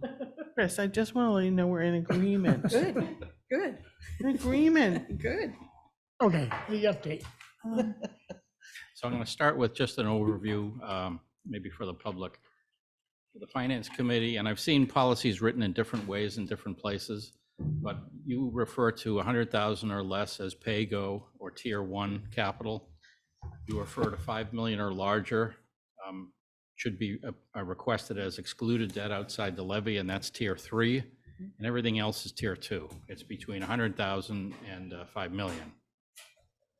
Now, when I got here, I heard tier 2 is debt, but it doesn't have to be. It could be large capital or it could be debt. I just want to make that clear. I've seen it written in your report to town meeting last year. You said tier 1 and tier 2 capital/debt should be 7 to 8% of net operating town and school budgets. And I've also seen it as 5 to 7% of general fund revenues, just to get that behind us. Harry doesn't like this presentation. What you're about to see is a capital plan that, if you jump right to the bottom, is 5% of the first measure. And I've purposely grown it because, as you'll see, there's a deficiency in capital. There's a need for capital. So just for illustration purposes, I've grown it to 5.25, 5.5, and so on and so forth, up to 6. Above, you can see the blue section, or the capital, the pay-go capital, if you will, is attempted to be about $2 million a year. This is, Peggy had this chart up a little while ago, where she was showing it to Parashar, and if you jump to the bottom, I was you can circling a see number on this one. 380,000 from ARPA will fund capital by this plan in FY24, and another 450,000 in FY25. So that's a partial answer to your question. Bob, Mhm. just to be clear, on this chart, the upper box is spending and the lower box is funding. It's all spending. The upper box is from the general fund. Okay, And the second box is other spending from other sources. okay, So it's $1,750,000 from the general fund, and $665,000 additional spending from other sources, not the general fund, and not the enterprise funds, which are covered separately. okay. So that the net to the taxpayer is the green line. Correct. And then there are other funding sources, and right now it looks like about 920 or something from ARPA, which is way short of the 3.8 or the 5.7 million. That's correct. Yep. So there's still quite a bit of money that could show up on that line. Hmm? That hasn't showed up yet. Okay, thank Yeah, you. that's right. Bless you. To go over the capital fairly quickly, the town manager's office has a couple of small items for 60,000. I showed you the 380,000 total. Here's the actual details. Some of it came out of the capital plan and into this funding source. Actually, it all did. Then there's some revolving funds for improvements. And then the Warner's Pond, I know you've discussed that. There's 3 options on the table to be discussed in public over probably the spring and maybe the summer. It ranges from all funds will be returned to additional 1.4 million could be requested. Those are the 2 options. And that decision will not be made in time for this budget, but should be in place for FY25. So, Bob, how confident do you feel about that 1.4 million additional? Not very. Because It's an outline right now, but what it's like next summer, do we need to have a number in there? no, it's just No, for it's your for- information. for It has planning. nothing to do really with the capital plan per se. and when will that number get voted? At the annual town meeting in, not in April of 23, but April Yeah, 24? if there's a request, it would come a year from the next annual Yeah, town meeting. okay, thank you. Other capital items that are, in the capital plan, you can see 200,000 for Harvey Wheeler cement stairs. That's already into tier 2 capital, but I'm suggesting you pay for it with cash. And so on and so forth down the list. Again, I won't go through them all. Do we know how much free cash we have? Gail knows. Free cash is 7.3. 7.3? Currently not certified, but that is where our estimate is. And that has not changed since the updates we gave you. Okay. September, October. October. So that was the capital, and you recall it was $1.75 million from the general fund, and except for the $200,000 item, mostly smallish items. Next is So, the- I'm sorry, Bob, these are numbers, general fund, Correct. not financed. These are cash capital, pay-go Correct. capital from the general fund. Okay, This is contemplated FY24 debt. all right, you just skipped over the slide that, I did. I I'm- put them in a different order because this makes more sense. Following. this one? Yeah, we'll get to that next. Thank you. 5.6 million of FY24 debt is contemplated, and here's the components. The usual, if you will, 900,000 for the schools facilities, 3 million towards roads, which is not what they've asked for, but it's better than the town has been doing in recent years. And you can see another, set of lists. If you looked at the capital plan document, and I'm not going to really do a lot of that, for this year, FY24, I've drawn a line at 200,000 and said anything smaller than that should be paid with cash. Anything larger could be borrowed. And I've suggested that as best you can over time, you increase that number so that you're borrowing less and you're paying cash more to the extent you can. It's just a good practice, especially with higher interest rates. Here's the one Peggy showed. All it really showed is the pent-up demand. We're saying again, capital is more or less level funded at 2 million for argument's sake, but the pent-up demand for total capital, including that financed by debt, is large. So this shows, even with debt service being retired, new debt is projected to come on much faster. So that first lower blue line is the existing debt today. That goes away in 10 years. But, if you're going to issue 10 years of debt every year, you're going to grow the debt service over time. And again, I'm not suggesting you can do this easily, but my model shows an increase from 5 to 5.25 to 5.5, eventually to 6%, dedicated towards debt plus capital. Can we just hold? Go ahead. I'm sorry, and Bob, this does not include excluded debt. Correct. This is all inside the levy. paid by Inside the general. levy limit, and, you don't have to be a rocket scientist to see that it's increasing over time and not decreasing, and not staying level. So go ahead, Barisher. Yeah, so this is basically what we call tier 1 and tier 2 debt. Correct. Well, this here is debt. It's So it's most tier of tier two. 2, but it's not all of tier 2. And the capital on the prior 2 slides. This tier one is Yeah, it's out of cash. cash, tier two, okay. This capital for the green line is definitely all of tier 1. And there are some larger items from tier 2, such as, I can't remember, 210,000 for something next year Okay, fit into debt, 200,000 fit into capital.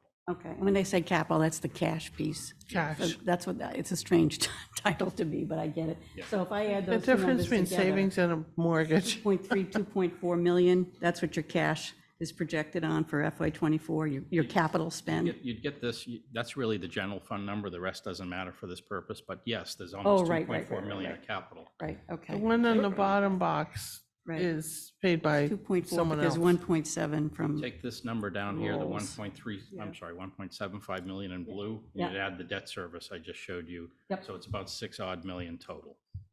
got it. And that's So about 5%. so I'm sorry, this should just be the orange lines. Yes, Yeah. that's correct. So it's a little concerning to me. You know, it's a long-term planning, but it's a little concerning to me to see that in a continuous growth mode. Well, among other reasons, generic DPW equipment is up about 40% in cost versus 2 years ago.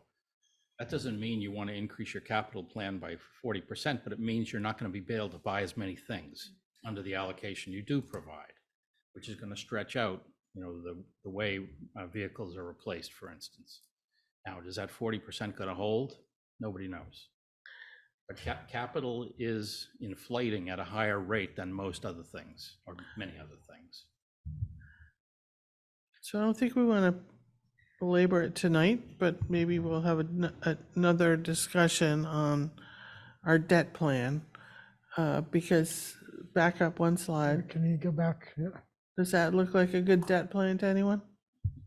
Well, it doesn't, but I guess I am kind of curious because fiscal year 24 through 32 are assumptions, right?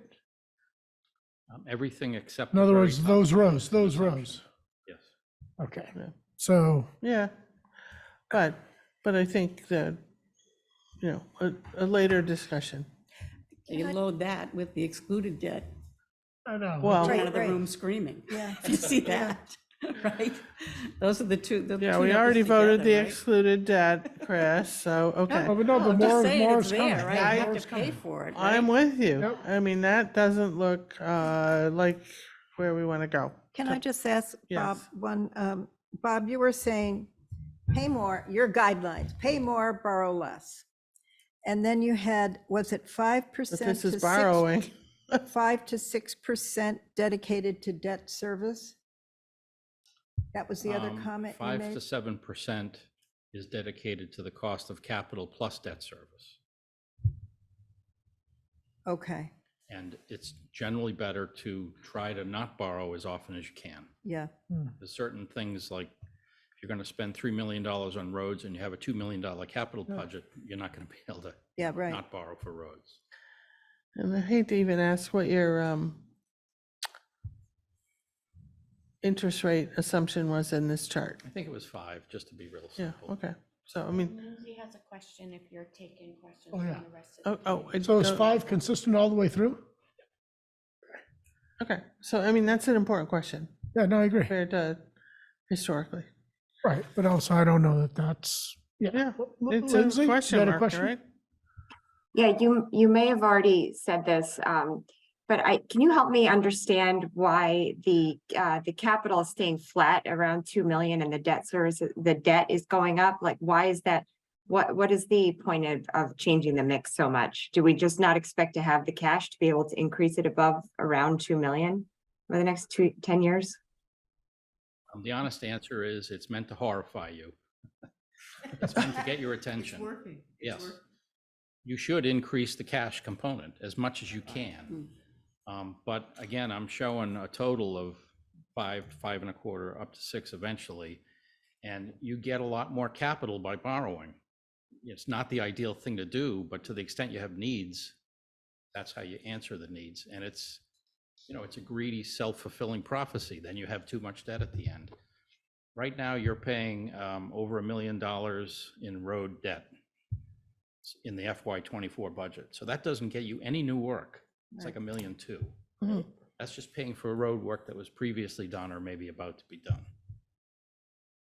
Let me leave you. I was So asked. you're basically, sorry, just to follow up, so you're basically just trying to get our attention to get us to dedicate more capital and to these tier one, to tier one and tier two in our general budget. If I had not increased the amount of debt, the increase to capital would have been worse. Debt spreads it out, capital does not.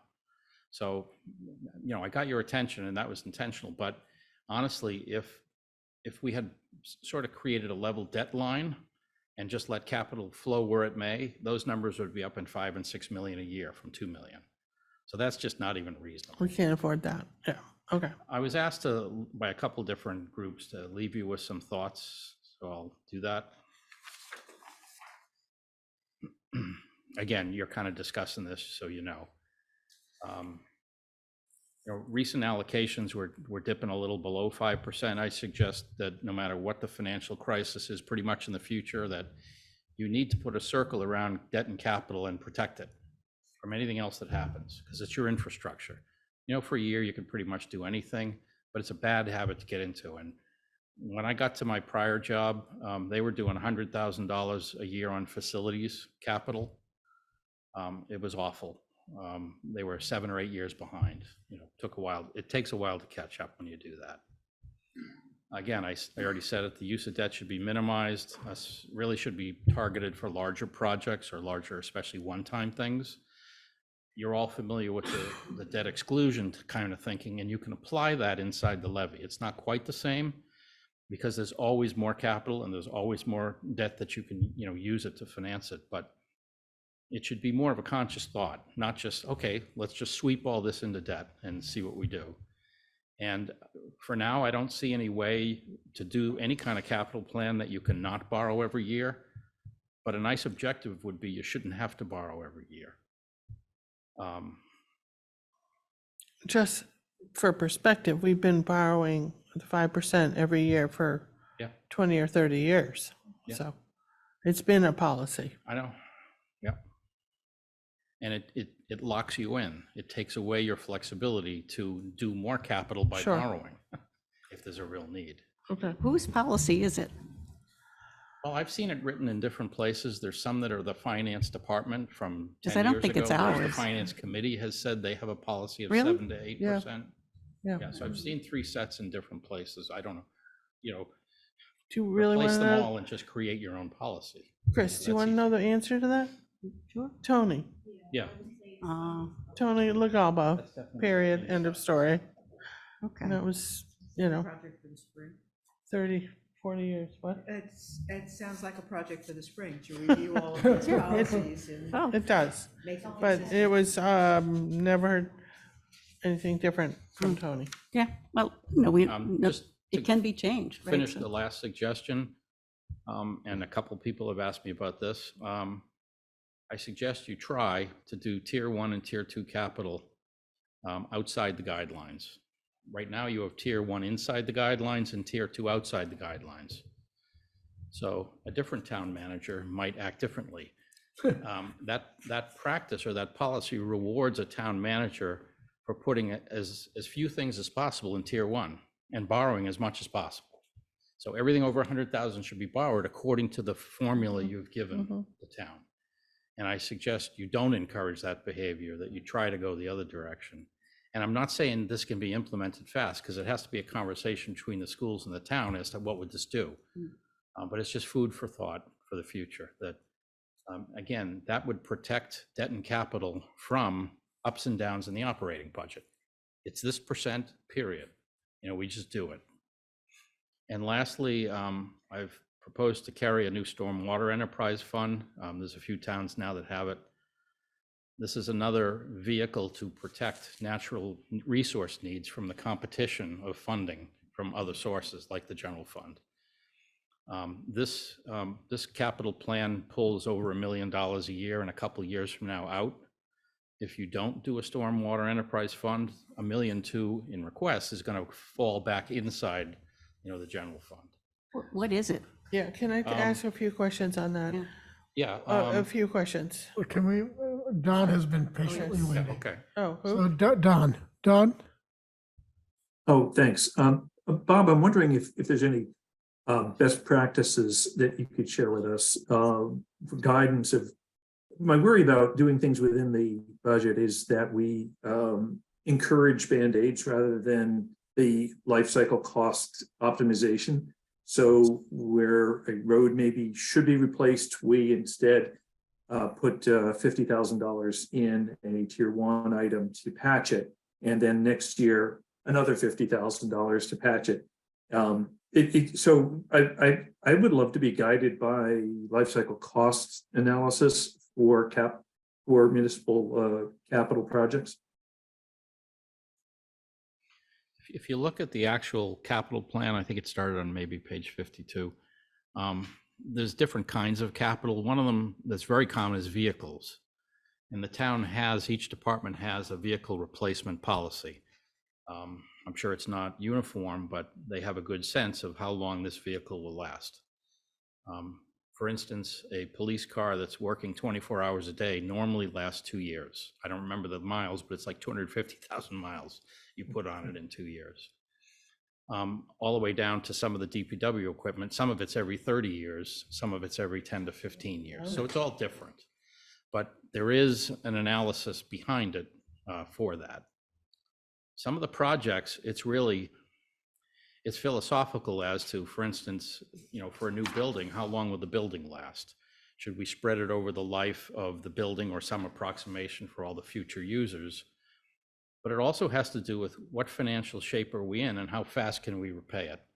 So where I was, we just did a gut reno for the library. It was about $18 million. We issued 10-year excluded debt because we had an elementary school right around the corner, which is now just about hitting. And that way the library and the high school excluded debt ended at the same time. So it's not always that the project stands alone. Sometimes you want to look at the whole financial picture. And you just have to, kind of do a rigorous review every year. So that it's saying a best practice is really hard. It's really what the community gets used to and finds valuable. So can I just ask a philosophical question? You've posed all these as suggestions. I'm just kind of curious, how many of these were built into or will be built into the fiscal year 24 request? None. None. Okay, that's helpful. And they're suggestions to us and the select board and to Carrie, or like, who are the suggestions You're to? leaping right to my question. Oh, sorry. Whoever wants Who to listen. decides? Who decides? Can I? Okay, can we go back to that suggestion side? The tier 2 use of debt should be minimized, that one. And Bob, you said, and it's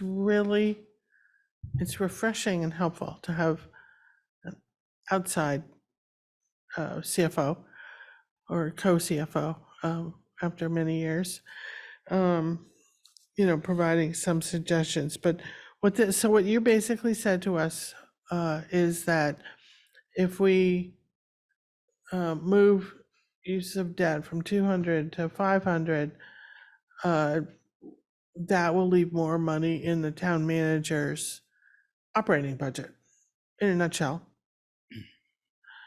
I'm saying that you'll pay less interest, so you get better bang for your buck that Okay. you put to capital and debt. On this page, there's a slight example. Let me make it a little larger. Oops, that's too large. But I think what you're saying is just that $2 million that's inside of the guideline, that would be pulled out. And the guideline would be 2 million less. Not Okay. that there would be, I mean, I'd be happy if you left the 2 million, but I don't think that's what he was suggesting. Okay, thank you. So for FY '24, there's a suggestion that a refurbishment of a fire engine is done with debt. I can't remember, 250,000, give or take. But in 3 years, you should wean yourself off that habit for refurbishments, and you should be able to pay cash, pay-go capital, if you will, for Okay. these.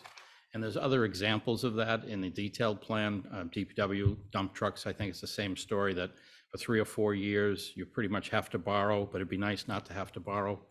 So, to be real simple, financing has its purpose, and certainly to spread out the cost over users is one of them.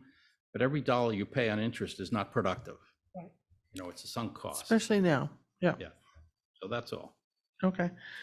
Then on, I want to explore, and I'm not planning to spend all night on this. I spent all night the other night. But let's put the Stormwater Enterprise Fund idea on an agenda, because I'm not sure who is paying for that. Is that saving our taxpayers' money? Is Public it simply moving it? Does it go to all town members, every single town member, not, or is it are we gonna have to limit that to people that are already on the water and sewer or some other enterprise I can fund? give you an example. Reading was the third town to do this years ago. And we thought the most equitable way to do it was to do a level funding number for all households. Correct. So all households Okay. pay $100 a year, or whatever the number is now. However, for commercial, there's a detailed calculation based on impervious surface. Yeah. And then there's a calculation, so a business may pay $300 or it may pay $4,000, depending on how much impervious surface it has. And this was all to get the town aligned with things Concord are doing, called the NIPD's requirements for Correct. stormwater management. And by having a dedicated fund, it's just another enterprise fund. It's another pocket you're reaching into the taxpayer for, but it protects the investment in those things from other costs from the general fund. So you don't say, let's not do any stormwater mitigation this year because there's this other issue. It's there, it's set aside. Taxpayers pay, I think it's $25 a quarter, and then commercial pays more, and that's it. It's taken care of. Sure, okay. So I think what I'm hearing you say is that it would essentially be a fee for all home residents based on how much, whatever, not us, not the FinCom, but the select board or the natural resources or town manager or whoever. That would be a whole process to decide. And perhaps it's based on impervious surface, which would be more significant for commercial enterprises, maybe a few nonprofits, or medical facilities, or schools that don't pay taxes. So I'm all for that. Peggy, if we're not going to make a Okay, decision shut about up. this, Thank we you. have a- Yes. We still Gotcha. have our Thank major you. item on the agenda. Okay, So, I'm done. This is Thank- really interesting and worth Thank you, pursuing. Lois. Thank you, Peggy. Just like I said tonight, thank you. Thank you, Lois. Thank you, Peggy. Okay. Thank you, Peggy. Shut up. Got it. Okay. But it's a great suggestion. It's just a question of, process and who's paying for it. Okay, thank you. Back to you, Mayor Sharp. Any other questions on debt relative to fiscal year '24? Okay, so let's do this. Thank you, guys. Lori and Bob, do you guys want to just come up for a minute? Because I think what we'd like to do, I'm going to just present a couple slides for context so that we're all on the same page, and then just go into a bit of a discussion about the latest news. And I've got some thoughts. I'll share those with it as a potential idea and kind of go from there. Does that make sense? Yep. All right, so we're all on the same page. Right, so to bring us back to the summer and the early fall, we moved away from the concept of SGR. We had sort of two metrics in mind. Please don't use acronyms. Sustainable growth rate. We moved away from that and said, you know what, let's think about level service rate, taking into account projected increases in inflation and employment cost index, et cetera, and then On the other hand, we had real personal income growth again projected. You can see the numbers circled by the red box going out. And for reference, we had the CPIU. So we were talking anywhere from 2.5 to 3.71, as you, if you will, as the metrics for fiscal year 24. The original guidelines are at the top box. That's what was presented. The numbers in the fiscal year 24 estimated as of 10/13 was what was presented in mid-October. We discovered, I think a week or a week and a half ago, that there was an error in the CCRSD number back then. Back in October, it included excluded debt, which is not part of the guideline. So we corrected that number, and you could see the corrected numbers for CCRSD are actually 21.7 million and 22.3 million in fiscal year 24. Applying the same preliminary guideline methodology and numbers, you can see what the preliminary guideline amounts were. And I think both Bobs had communicated, and you guys were both aware of those, of the corrected numbers, right? So we're talking about starting, if you will, for us as a committee from the bottom table, okay? So based on the bottom table, we're now going to actually go into some potential options. I think hopefully everybody had a chance at least to see the email with the spreadsheet. Maybe you had a chance to look at it or not. I'll present what I originally was going to present today.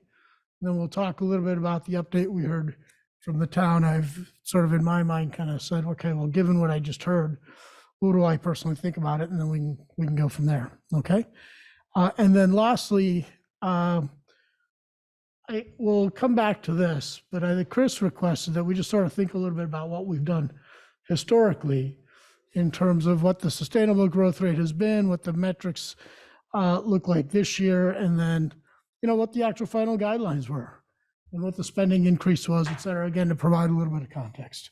That's what was there. And all of this was in the pre-read that we sent out last week. Okay? Any questions?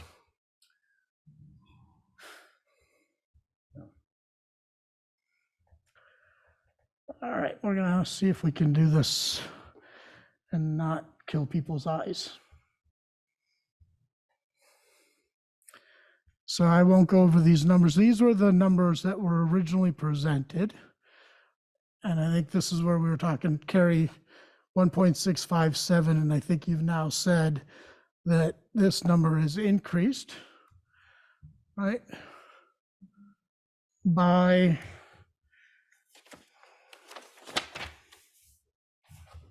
$1,632,205. So now, in essence, it's almost a 10% increase over. Okay, so we're now talking about the town request being 3.2, and I'm going to come back to what you said about the 600,000, right? Oh, sure. Okay.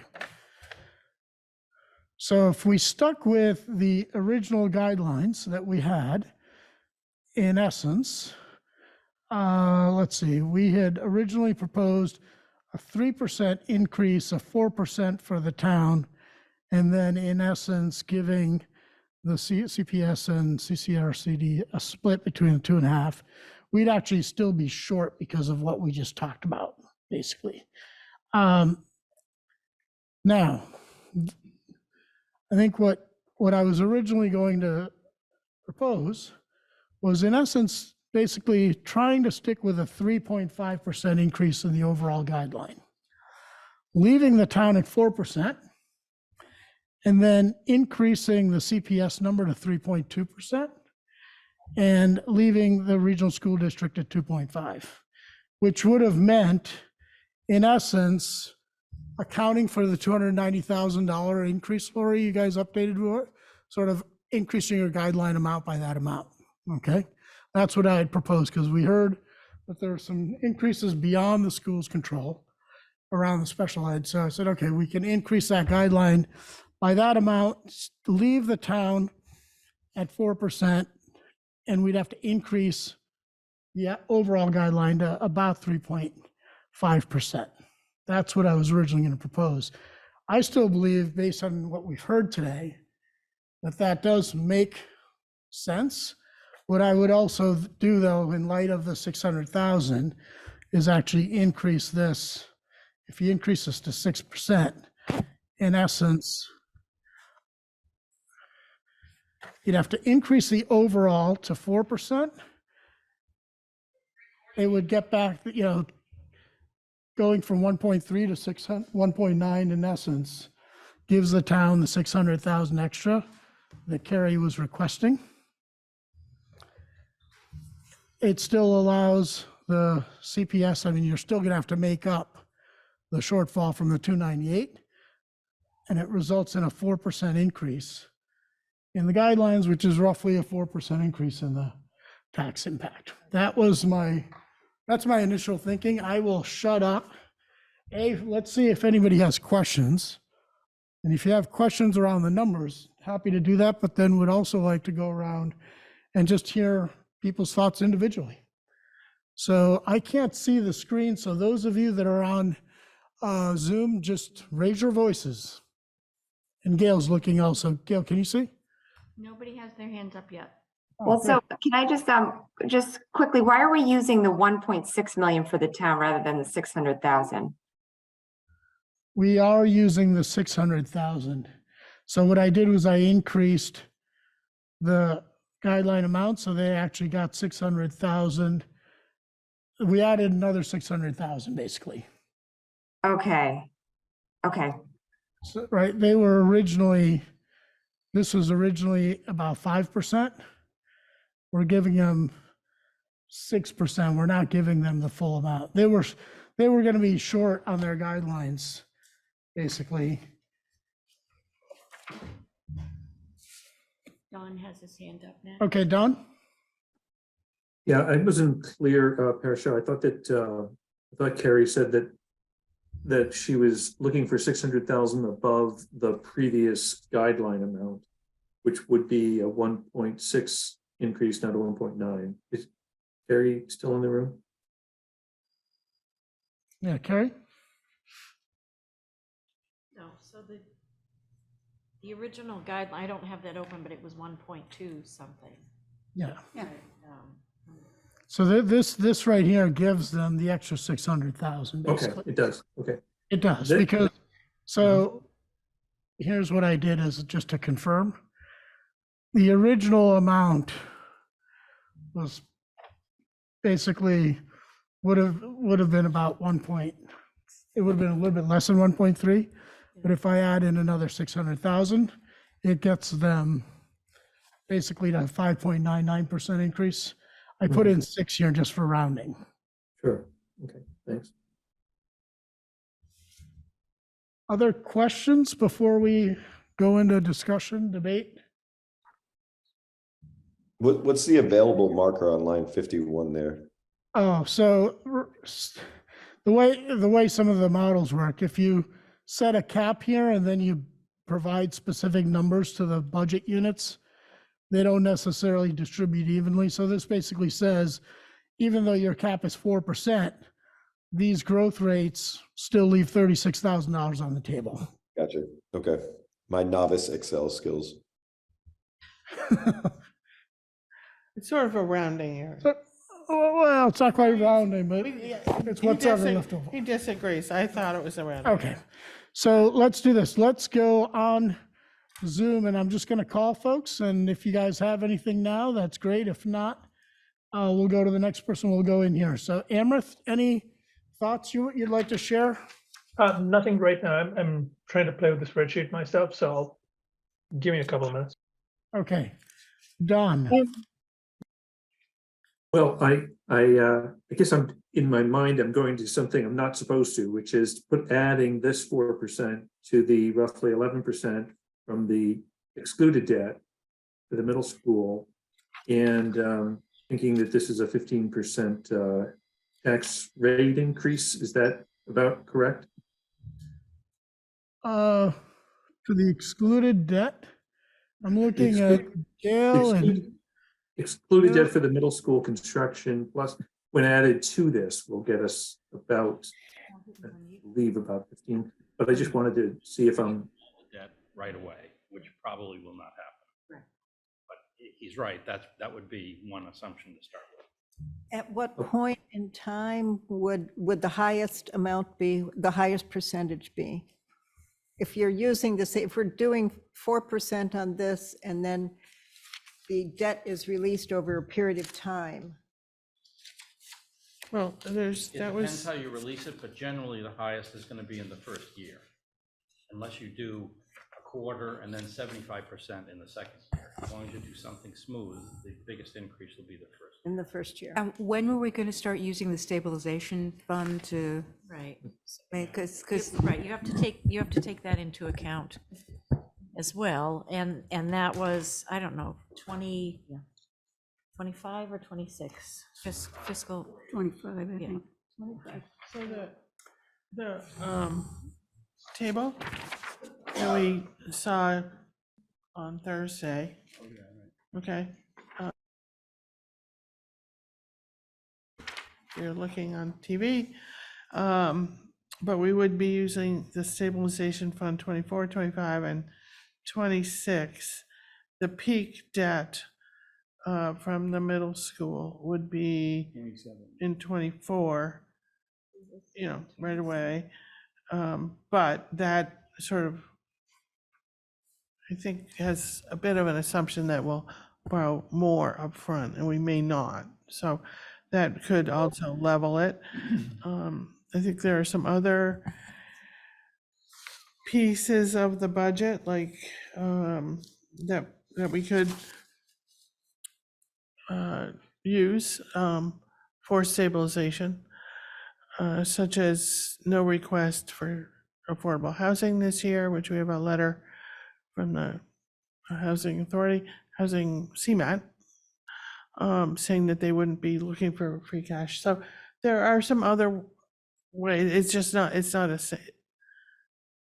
yes or no. It never is.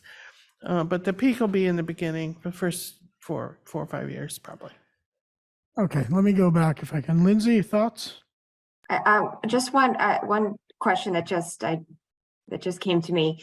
I see that the Concord Public Schools versus the the regional school district, they have a different reduction net from the original request. Like this public schools is 1.72% off versus regional at 0.14% off. Is there any reason why we wouldn't even that out more to have them have a similar percentage, reduction from the original request? I know that the CPS is a bigger gap to fill there, but is there any reason why we wouldn't close that a little bit more to make, in other words, increase the guideline a little bit more for CPS and reduce it a little bit more for CCRSD? We certainly can. So that's an idea. So let me just jot that note down. So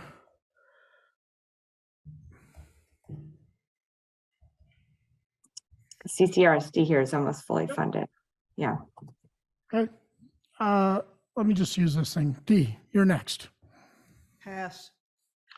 Peggy, Done. sorry? Pass. Okay, Chris. So for me, the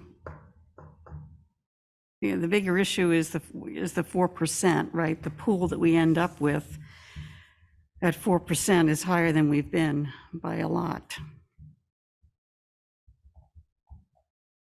And we know in our affordability calc, right, so 2.54 was sort of what we think income is going to go up by. So hitting them with 4% on top of what the middle school, that's not great, right? So that's what I'm worried about, is the 4% doesn't seem unreasonable to me, but versus that 2.54, I really want it to be 3.25, 3.5. I didn't want to be as high as 4. Okay. So we're still, even then, you're a point over what we say their income's really going to be. Yep. So I don't like the 4. Fair enough. I want to be lower. Eric? Pass. Suresh? I'm with Chris. I think I'm more towards the town side, which is way high, and that's what, the concern would be, if we can bring that down, so the overall, the 4% will bring, the town part a little bit down, but keep it at the 4 or below 4, what's been in the past. I'm sorry, I didn't quite grasp that. So similar to what Chris said, the issue being the pool, which is 4%, but if you bring the pool down, then some of the parts could be redistributed from either schools or the town. The town is a 6% increase, so how can we bring that down a little bit? Okay. We will type, but then also, Amber, thoughts? Yeah, I've been struggling with the 6% number, which the town seems to have. That seems, we're asking them to take almost a 4% reduction, and it's still 6%. And collectively, we're still over by 4. We're still at 4%, which is the thing which Chris and Suresh just said. So on the whole, I'm concerned with the numbers, especially given that we know how much we're saying income's going to go up. I think these numbers are too high by a factor of about 2x. Okay. Ray? Well, assuming I understand all the questions, which would be a false assumption, I just struggle with I guess what Chris said, the 4% to the town. Is that bearable, and will that continue? Will that be something that goes beyond 1 year? Yep. I think it is, right? Well, that's a good question. I mean, Carrie, since the town's a big driver here. Okay. Yeah, good. Last person is Greg. Sorry, Let's go just ahead. get his input and then we'll go. Sorry. Yep. Greg? Yeah, I just want one clarification here on column G.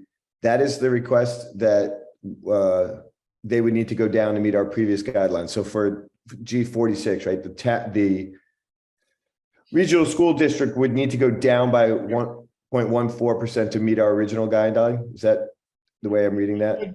It would need to go down 0.14% for this 2.5%, which is very close to the original guideline. Yes. Gotcha. It's Okay. really the Column F. Gotcha. column G. Yeah, but column F. Oh, yeah. F is the dollar amount. Yes, Yeah, absolutely. F is the dollar amount. Okay. The dollar amount. Yep.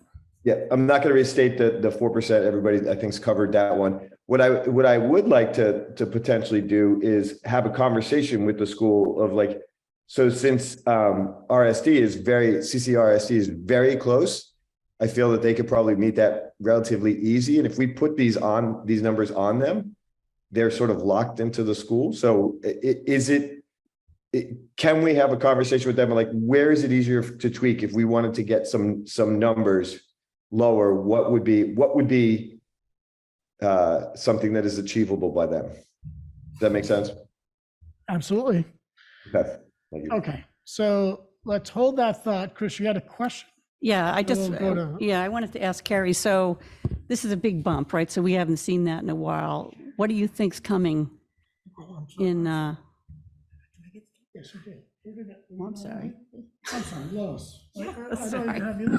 I'm sorry, I just realized that I had been left out. So, That's what happens when you're in the room.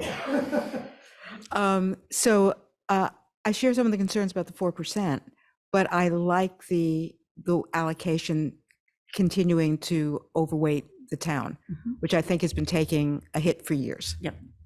So if we can come in below 4%, I'd like that, but I don't want to compromise that basic principle.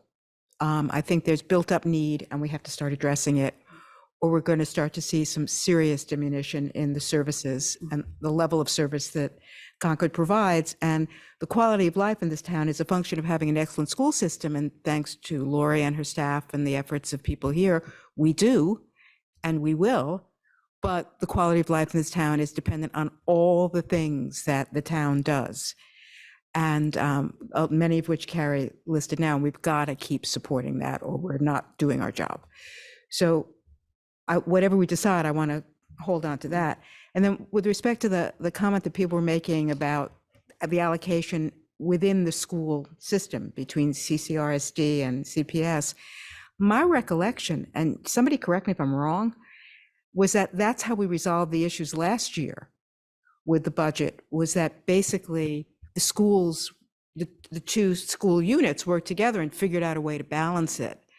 So I think we should take our best shot at that, but I don't think by making an allocation between the two budgeting entities, we're foreclosing the possibility that Greg and others have raised, that the schools could come up with their own way of working within the structure and doing what's better for them with their more detailed understanding and knowledge of what their needs are.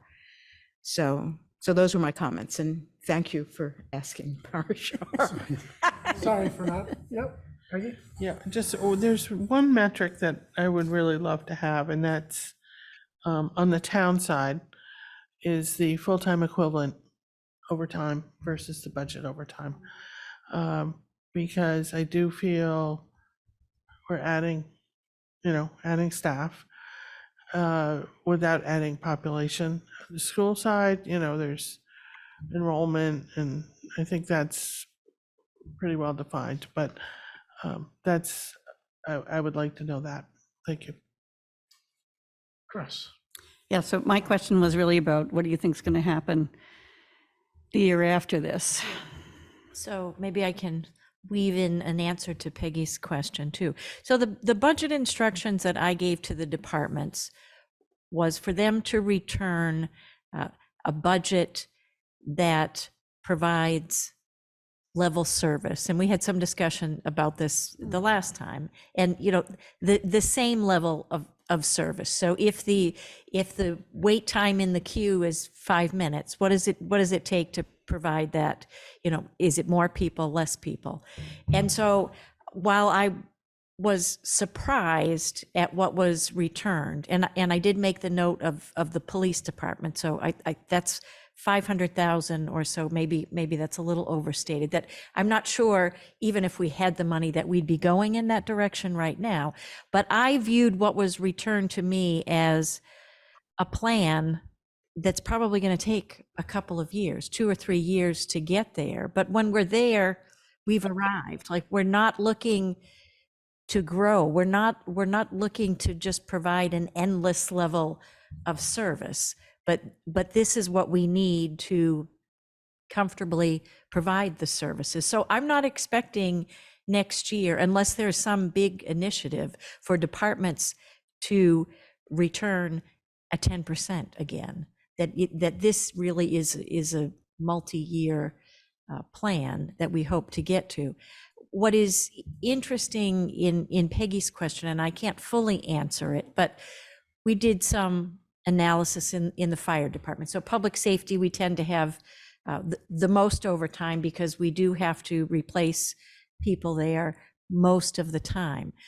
In the fire department, the fiscal 24 request for overtime is the equivalent of 7.86 FTEs. And so Bob, I think, was the one who had some discussion with the chief about at what point do you say, you know what, it's better to have somebody than not. And his response was that the town has always preferred, and the fire chief's been here for a long time, the town has always preferred to pay the overtime versus having another FTE because there's no benefits, no additional benefits costs associated with the overtime.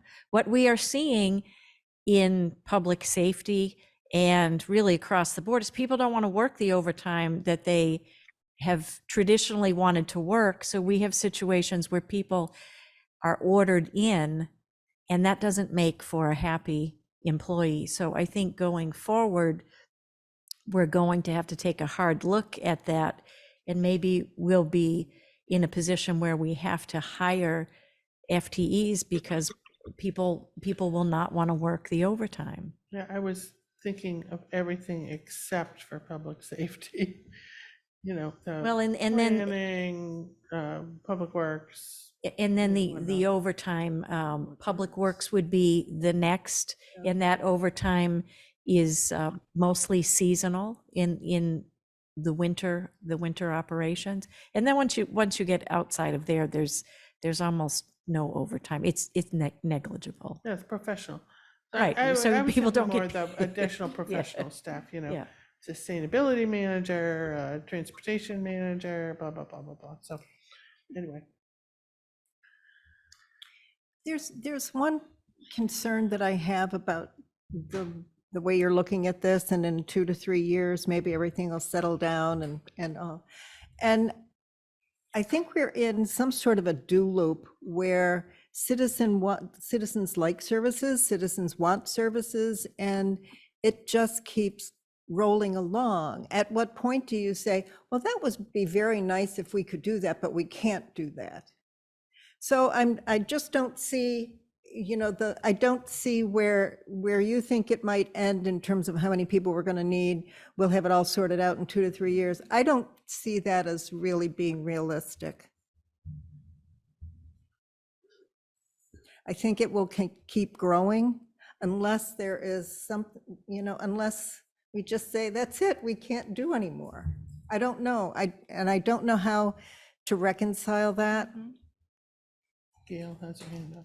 Yeah. Two folks have their hands raised from the committee, Dawn and Amber. Perfect. So I'll call on Don first, and then Amrith, I'll come back to you. Thank you, Gail. Thanks. So I've been feeling pretty good about the schools increase because the town's increase, because I believe that a large piece of it, 1.3 or so, is one time in nature because it is a product of the salary review that you've been working on with an outside consultant. And the majority of our spend as a town is for our employees, and the schools employees are under union agreements. So we have prescribed increases that we don't get in the town employees. But Carrie, my question is that a correct assumption, or do we have, what percentage of the town's employees are covered by collective bargaining?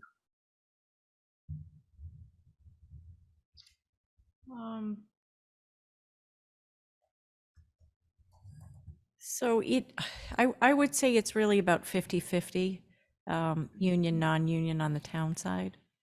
So the 1.3 that's requested for personnel, is that for the 50% who are not covered by those agreements? No, that's across the board.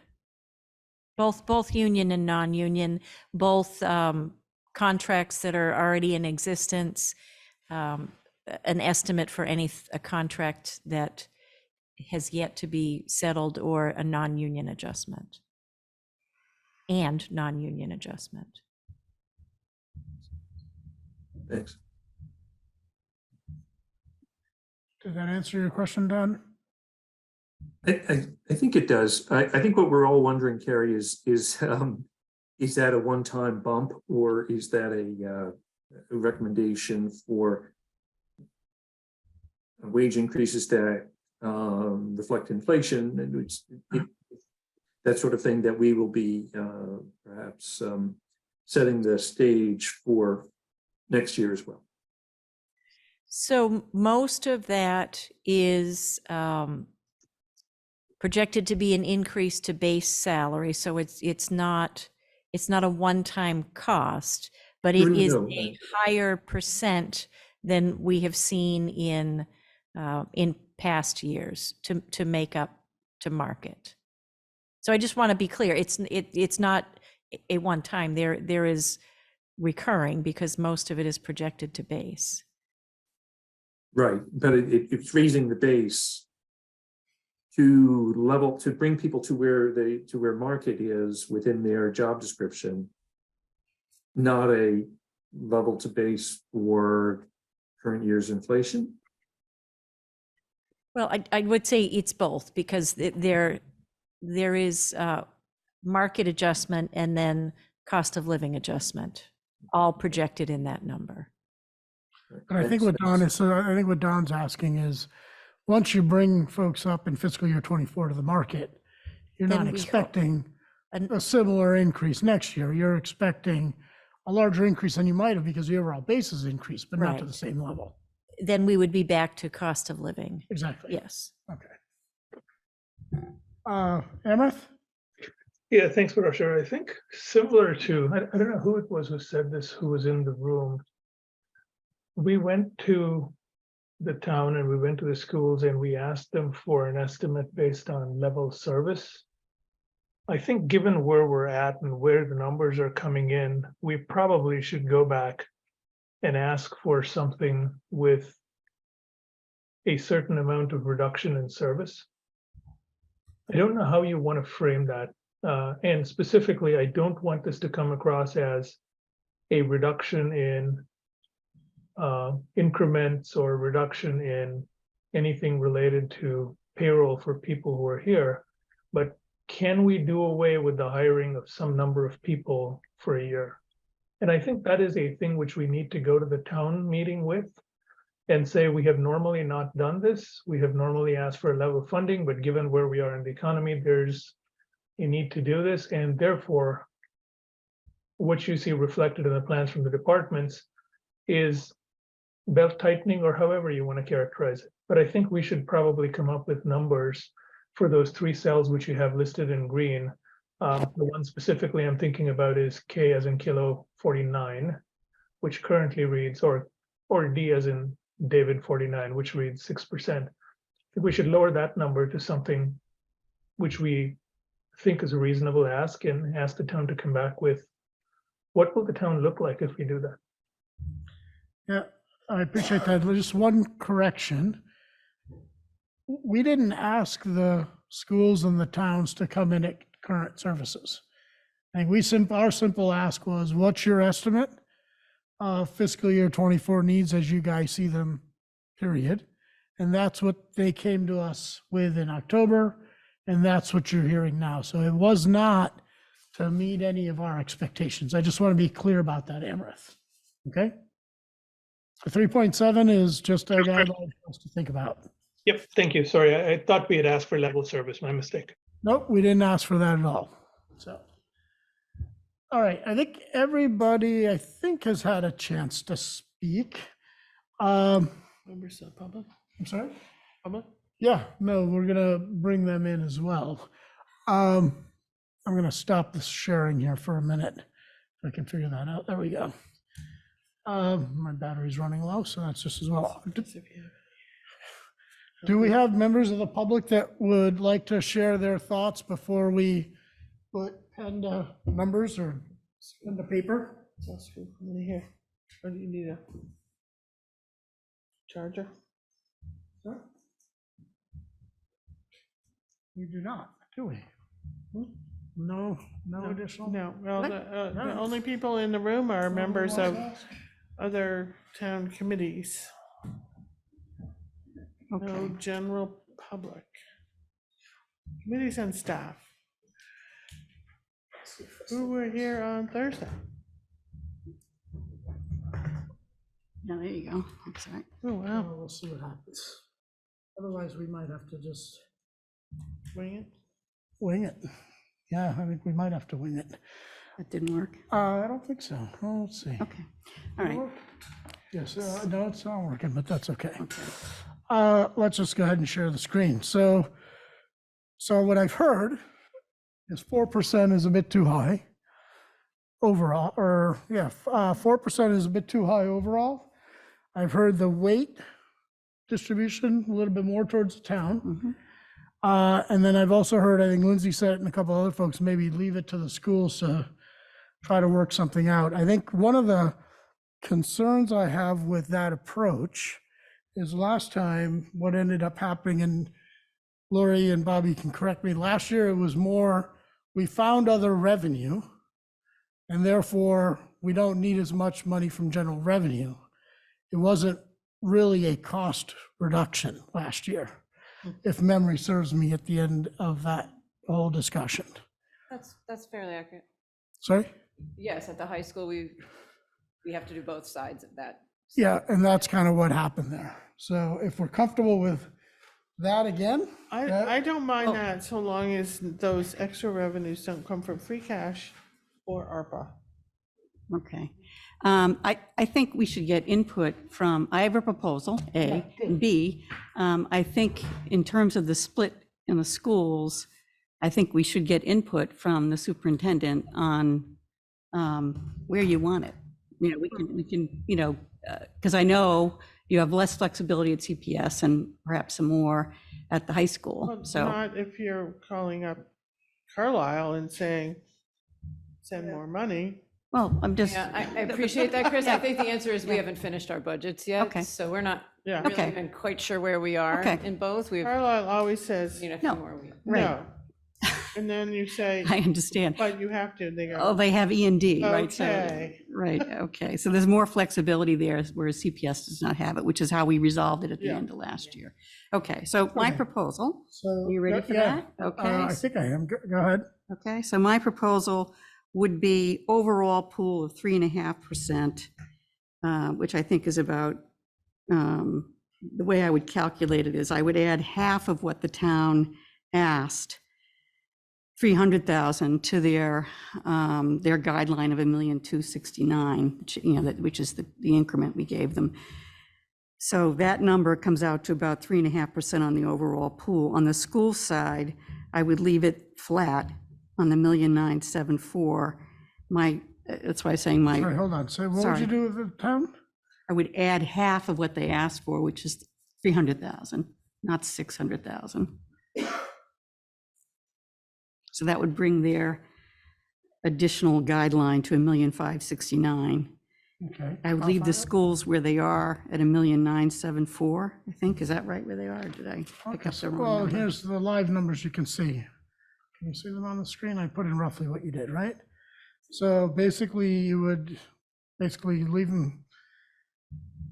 So without, 7,000,009, right. sorry? 1586, 1569, she said.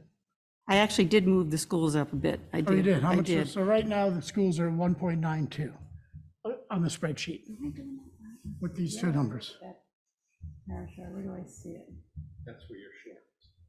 But no, hold on. So the schools I highlighted are a sum of 1.92. Okay.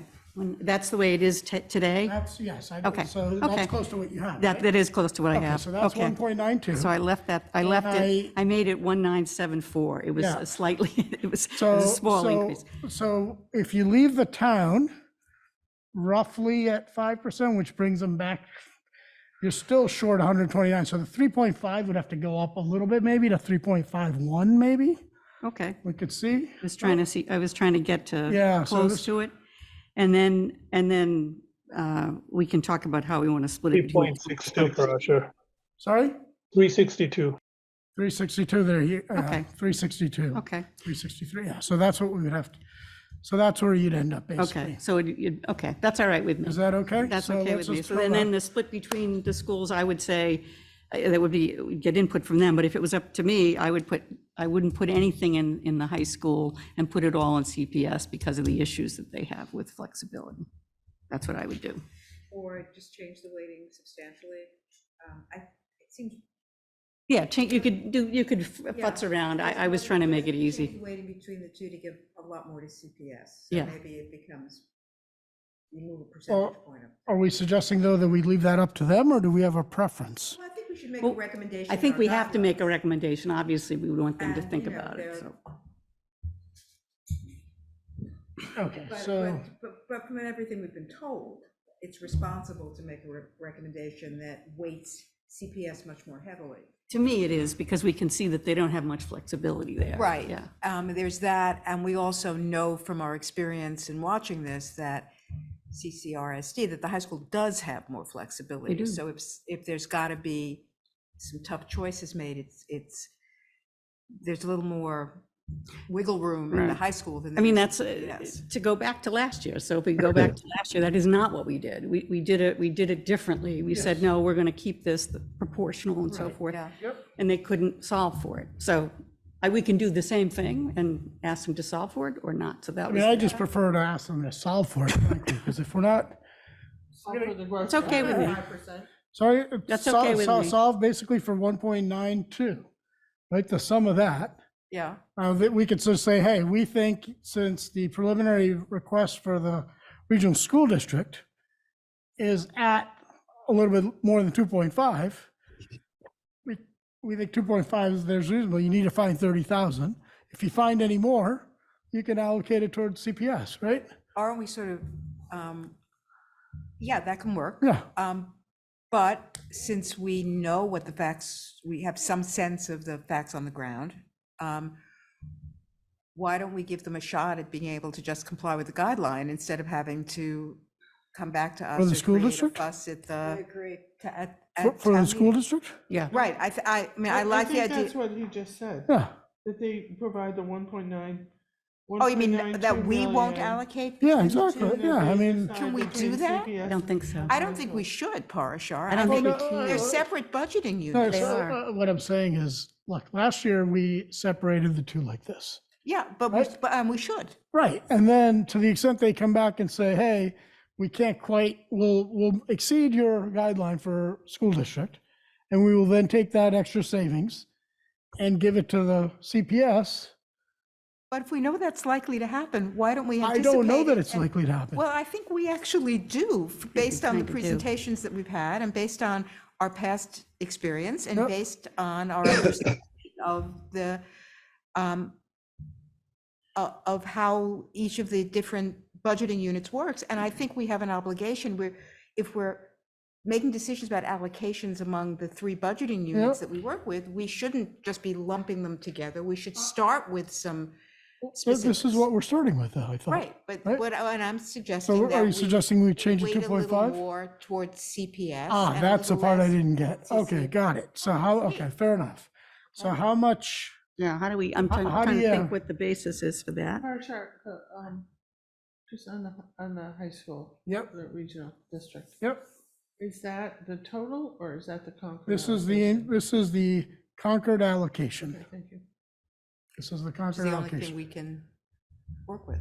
Yeah, No, I'm trying to think what Well, the basis is. it's gonna drive everything else. right. Trying to think. So how do we split the 1.9 is Yeah. what you're suggesting, and you're suggesting reducing this, I'll put a number, 2.4, Okay, and giving the rest back, is that what you're, right? see what that looks like and see if Lori passes out. So 1.899, so. She's been in business long enough. Oh, so not that to she's do going to that. maintain her poker face. There will be no tell. Those folks back there have to weigh in before you get anything. So so basically it's a percentage point. So if you want to bring this down 1 percentage point, you're bringing this up a percentage point. So we can reduce this further, right? So then it's just a matter of how much do you want to play it, I guess. It would be good to have some basis for it. I know, I don't want it to be arbitrary. That's right. I'd like there to be some basis for it. My only basis was, we started, and this was relatively arbitrary, we started at 2.5 for both of them with the preliminary guidelines. So I just said, stick with 2.5 for school district and bump up CPS a bit, so make it easier. That was the basis for the original recommendation. Okay. That's all. Well, I would say the basis, I don't think, I might have been wrong, I might be wrong, might have tuned out for a moment. But I don't think we heard the sped issues at the high school the way we heard them at CPS. And I think, Oh, yeah, so that was what, 300,000? They just They graduated. Right, right, into it. And they right. So all could we take roll- the they all 290 roll out like of the three lumps, 500,000 that but we I think the to the high school? surprises were Wasn't more 290 the CPS? spread? Is that 290, true? I only put in CPS. I left this regional school Are you district. are you gonna nod was your my head on that logic. one? Looking at Bob and Oh, okay, so if you I took already the did that. 290 out of the It's high just school? hard, we haven't I finished never our put it in the budgets high yet. school. We I only definitely put it have some into the sped school at district. CP. That at the means high in school, total, but it went up 290, right? Yeah. Can't give you the school I impact. don't of want, it. I wanted to stay, in my proposal, I wanted to stay at 1.9, The school district? the whole thing. Middle school, then the high No, school. I Because it was increased it to get- different yes, from I when we were increased it. here. Yeah, so in I'm saying October. don't increase it, but high take the school's different. 290 out of the high school. It was never in the high Don't school. look at me, look at the We shouldn't microphone. have, There's a question Hold over on, here. let's- Okay. Okay, go ahead. Yeah, my question is, I don't understand why we're telling an entity, the school department, Dr. Hunter and her staff, how they should divide it. I get there's three. There's not one entity. Yeah, because there's 3 budget units. They're separate budgeting units because Carlisle's involved, CCRSD is a right? regional school Regional. district. Right. It has access to resources, the E&D fund that CPS doesn't. They are separate entities. Okay, They are both ultimately led by the same team. right. So it's confusing, but for our purposes, for You budgeting do have 2 purposes. school committees there, so I think. And it's worth exactly. I mean, being that- really clear, they are 2 separate. Exactly. Okay, They are, okay, they are two okay, separate okay. entities. That's why. That's my naivety, yes. I Okay, Right. Thank you. completely Thank you. understand your- Yeah, no, good to I clarify. completely understand your question. So how does this look? So we tweaked it a little bit, Lois, But we're but gonna as I end- said originally, the 2.5 that was here originally, Lois, was because that's what it was. The preliminary guidelines, reducing 70,000 didn't seem like a stretch. I had increased the CPS to account for the extra 290. That's how I came up with that original. And as a result of doing that, we had to increase the overall pool because we also heard from the town today that they'd like an extra 600,000 above what they came in, And are we Right. now above the preliminary. locking guideline. ourselves into No. giving the town only half of what it asked for? No, it's my Oh, no, that was proposal. that was Chris's proposal. That's just my which proposal, yeah. Is the proposal on the table now is Chris's modified by your suggestion to tweak a little bit more to CPS. I don't know, we only tweaked a little bit. We can increase the tweak if you want, but then the question goes to on what basis? So I was just articulating the basis for the original split. I like Peggy's suggestion about trying to tie it to SPED, because that was a real difference between the two.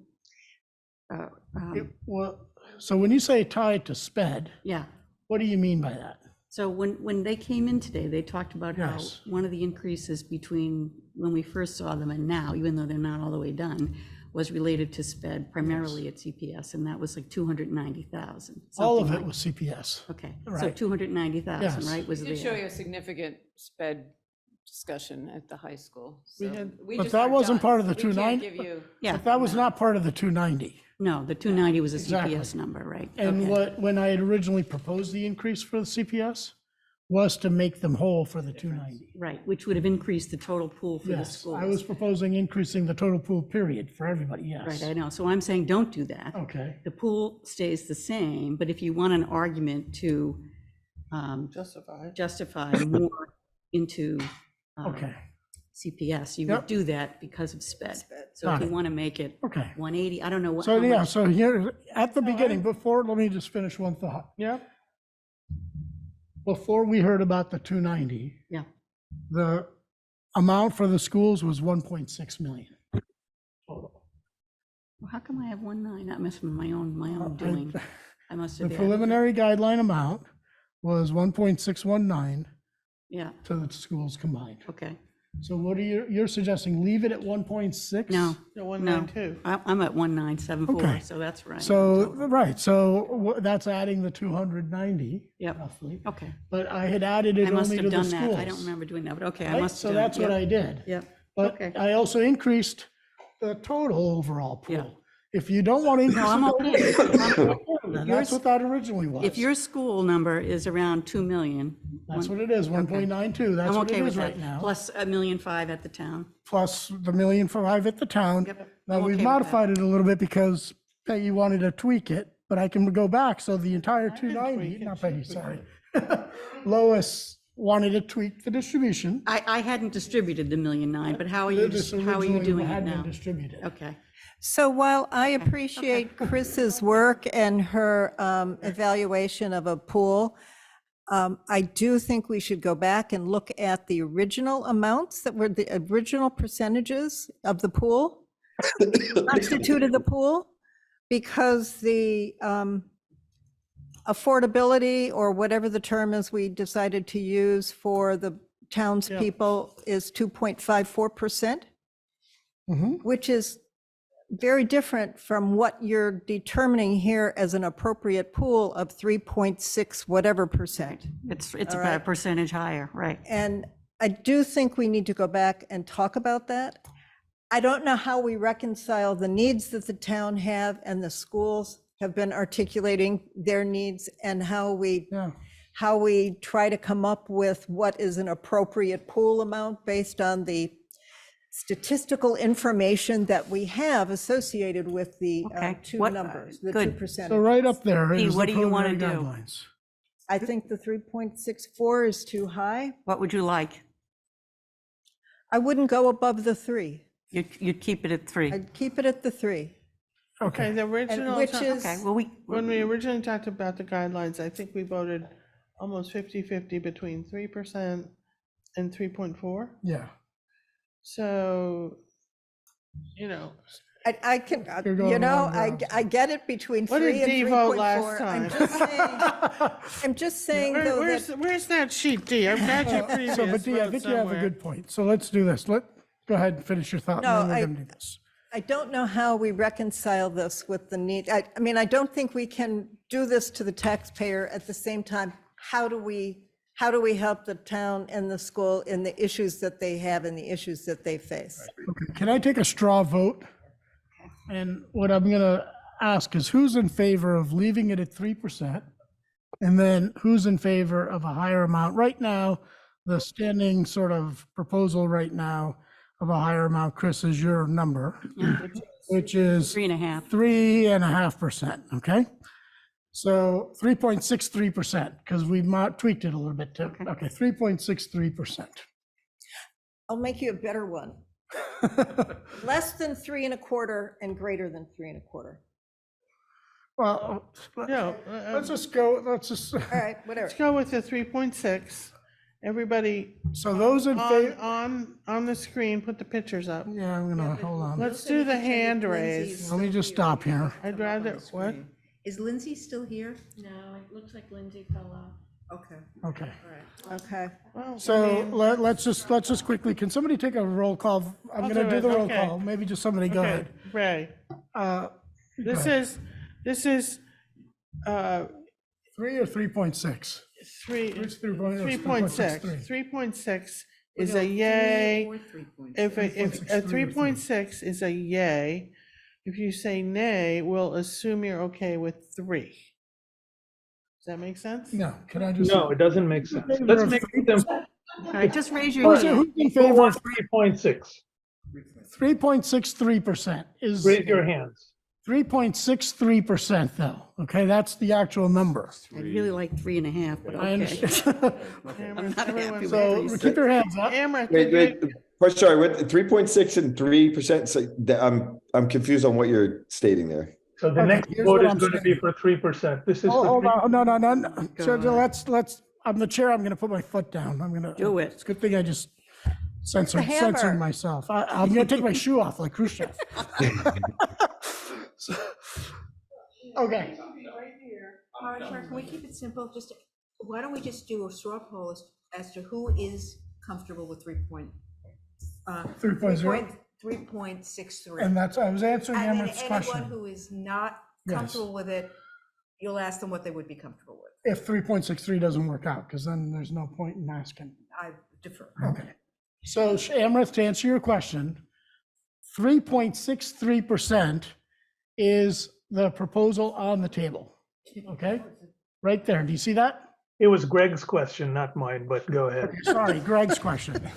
3.63%. Those in favor of 3.63% and getting out of here quickly, raise your hand. Okay, so I see 1, 2, 3, 4 yeses on the screen. I see 2, 4, 5, 6, 10 in favor of 3.63. out of 7, out of a committee many of people do we 15? Out of committee of, well, 1, 2, don't have Probably it all 12 here. of us here. not all A here. total of 15, and we're not all here. Amrith, do you want to say something? I would rather go with 3% and start there. Okay, but the committee is, I mean, Yeah, we Yes. start, Can I okay, get a I'm formal just, proposal, I'm Chris? just Yeah. gonna, I'm gonna just help Thank you. Parashah for a minute. we already discussed 3 and 3.4, and that was, we already did that. Came out about half and half. Now we're at 3.6 based on, what? 3.63. 3.63. Sorry, I've got a slightly lower rounding threshold than you do. Yeah, keep going. And, we've heard a lot from the school committee, and it's, sped as usual. So do we? I've got a motion. I We- think Chris we- is we about to. should have So have I'm a- going to make a We motion. should have a motion. Motion, and I'm gonna Let throw me, up the let screen, me Chris. just remind everybody, as overall chair and not guideline chair, Those I would numbers like, right there. I would like to just remind everybody that tonight, November 21st, we're voting the final guidelines. Now, do we ever change the guidelines? Of course we do. We're presenting these guidelines to the town and the two school committees after tonight. That will give them what they need to work with. So that is on our agenda tonight, and we're gonna do it. Okay, We so to will that need a end- roll call. I'm going to make a motion. We need a motion, and we gonna will make a do a motion. roll call, and there you have it. You can. Okay, thank you. So what is the motion? She's making it. Okay, I'm about to make it, all right? All right, so I move that the overall guideline be 3.63%, with 3.30% going to CPS, 2.4% going to CCRSD, and the town at 5% for our final guideline. Okay. I second that. I'm sorry? I'll second that. Thank you. I was just asking for a second. All right. Who seconded? Suresh just seconded. Yeah, Suresh. Okay, so Thank you, Suresh. discussion. Okay. Any discussions on this? So I Lois? just want to be clear that the proposal is that we're going to give the town only half of what it asked for. Correct. That is correct. Half of their increment. Half of their 300,000. increment. Half of Right. that 600,000. And the reason for that, so I had in my proposal, right, so I don't want to go above 3.5% or thereabout. I'm already over it. I'm at 3.6% because I think that's the limit at which we should push the tax rate to the town. My option was either to take that from the town's additional request or to take it from the school. And so my perspective was, if I look at the fairness of that, my view was the town has asked for more, a lot more, at 10%, and so I went there. But you could divide it differently, but that's how I got there. To me, the 3.5% is the important part. If you want to go back and say, another 200,000 to town, it comes out of the school, because I'm not going higher than the 3.6 in my proposal. Hey, Parashar, before you take a vote, your numbers are still showing a $24,000 difference. If you want to get that number to zero, and since you want to present this number, all four numbers to the town, you have to get it to zero. The correct number in D43 is 3.66.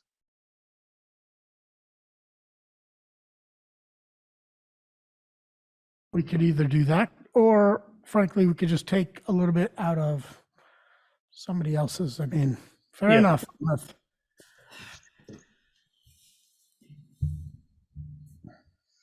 So are you amending Chris's motion? No, I'm saying that if your motion is that you want the total guideline number and the CPS and the town and the CSRD to be presented, then they don't all add up. So why don't we get them to add up? That's what I'm at trying. the 3.63. How about 3.65? It would work pretty well. 3.66, I just heard Bob 3.65. say yes. 6 worked better, I thought. 3.66 is the number, Parashar. It's just rounder. 0.65 sounds good to me. I like that better. Fine, 365. Okay, got it. Okay, Okay, all right, we're- so I will amend my motion, all Okay, right? good, thank As you. shown on the screen. God. Right, so my motion is an overall guideline of 3.65, with So it's an 3.30 to amended CPS and. No, we didn't vote No, on we it. didn't vote. No, I'm just amending it. It's not an amendment, it's a new motion. It's the Okay. it's the motion. Okay, so it's going to be 3.3 to CPS and 2.40 to CCRSD. Town is still at 5%. Second, Is that all kosher, just if we were off by 5,600 or no? It's a So- guideline. Thank you. It's Okay. fine. Any discussion on this? 3.65%. So I'm just going to say my piece. I would have preferred the 4% to give the town the full 600,000. And the reason is, A, we've talked about the strategic priorities in terms of attracting and retaining employees. We've also heard about the capital investments that need to be made and that have been lacking and that they've been short the last few years. So I would have given the entire 600,000. Yeah. But I understand we're trying to balance the needs of the town, the services, as well as the tax impact. So I'm relatively comfortable with 3.65, but that's why I was given the 4%. No, I understand. And I do have one question, just Carrie or Bob or Gail. And this is for pure context purposes, right? Because I think a lot of folks are focused on what's the tax increase going to be, blah, blah, not blah, legitimate concerns about the tax increases, et cetera. What can we do? And you even heard here, where else can we go find money to mitigate the tax impact of not only the increases we're seeing here, but also the school building and everything else. On an annual basis, roughly, what is the amount of money that will be expended as a result of the borrowing, the 112 or 110, whatever that number comes out to be? Is it $2 million a year roughly? Or 2.5? I'm just trying to, yeah. The whole thing or just The the whole 7 million? No, the whole thing. No, it's about 7 million a year in debt service. 7 million a year. So in essence, if folks look to other services to try to reduce some of that impact, for context purposes, the base that folks can go to, and I'm not advocating this, but in essence, you're talking about a $70 million, $75 million base. So that, to try to find some of that money elsewhere, we're having a hard time finding 1 or 2%. It would be really hard to find the rest of it. Yeah. So I think, again, we and the leadership of the schools and the towns have to roll up our sleeves and kind of figure out where can we find this to be able to actually have a sustainable I mean, services and tax Parashar, impact. Parashar, I completely agree with you. However, I really want to see a plan for the $5.7 million of ARPA funding. Where's the 1.4 that's committed and the 3.8 that's left? And I also would like to understand how the Stormwater Enterprise Fund is going to work. So Hang on a second. Have you done the vote on the motion which was made and seconded? No, this is still just a discussion. Having This is just a discussion. discussion. having discussion. like the other night, we had a 2-hour discussion This after will the not be 2 motion. hours. It will not be 2 hours, right? This will not be 2 hours. So Peggy, that's- you'd like to see a plan on the ARPA I and the do. storm. Yes, I think Okay. those are two, the ARPA money is there and we haven't seen how it's going to be laid out, spread out. And the Stormwater Enterprise Fund is a very interesting idea. I don't think it's going to be less expensive for the townspeople. Okay. And I would like to get a better feel of how that's going to roll out and who is paying for it and what it's going to cover. Okay. So So- I think those are going to cover a lot of things that were actually in the town budget. Okay. Other questions, comments, concerns, discussion? You can't see that. And I can see here, there's no questions. So I'm just going to call. Greg, any other thoughts to add? Amrith? Nope. Suresh? No. Don? No. Eric? No. Around the room? All right, can we start a roll call vote? I will do that. So you see the numbers up on the screen? 3.65 overall, 3.3, 2.4, and 5. Ray, how do you vote on this motion? Yes. Suresh? Yes. Peggy? Aye. Eric? Yes. Greg? Yes. Amrith? Yes. Don? Yes. And Dee? Yes. I vote yes. Chris? Yes. And Lois? Yes. Thank you. So approved unanimously by those present. And I think that is it. And I get a motion to adjourn and thank all of you guys for sticking around. Adjourn. So Sorry? Thank you, Dee.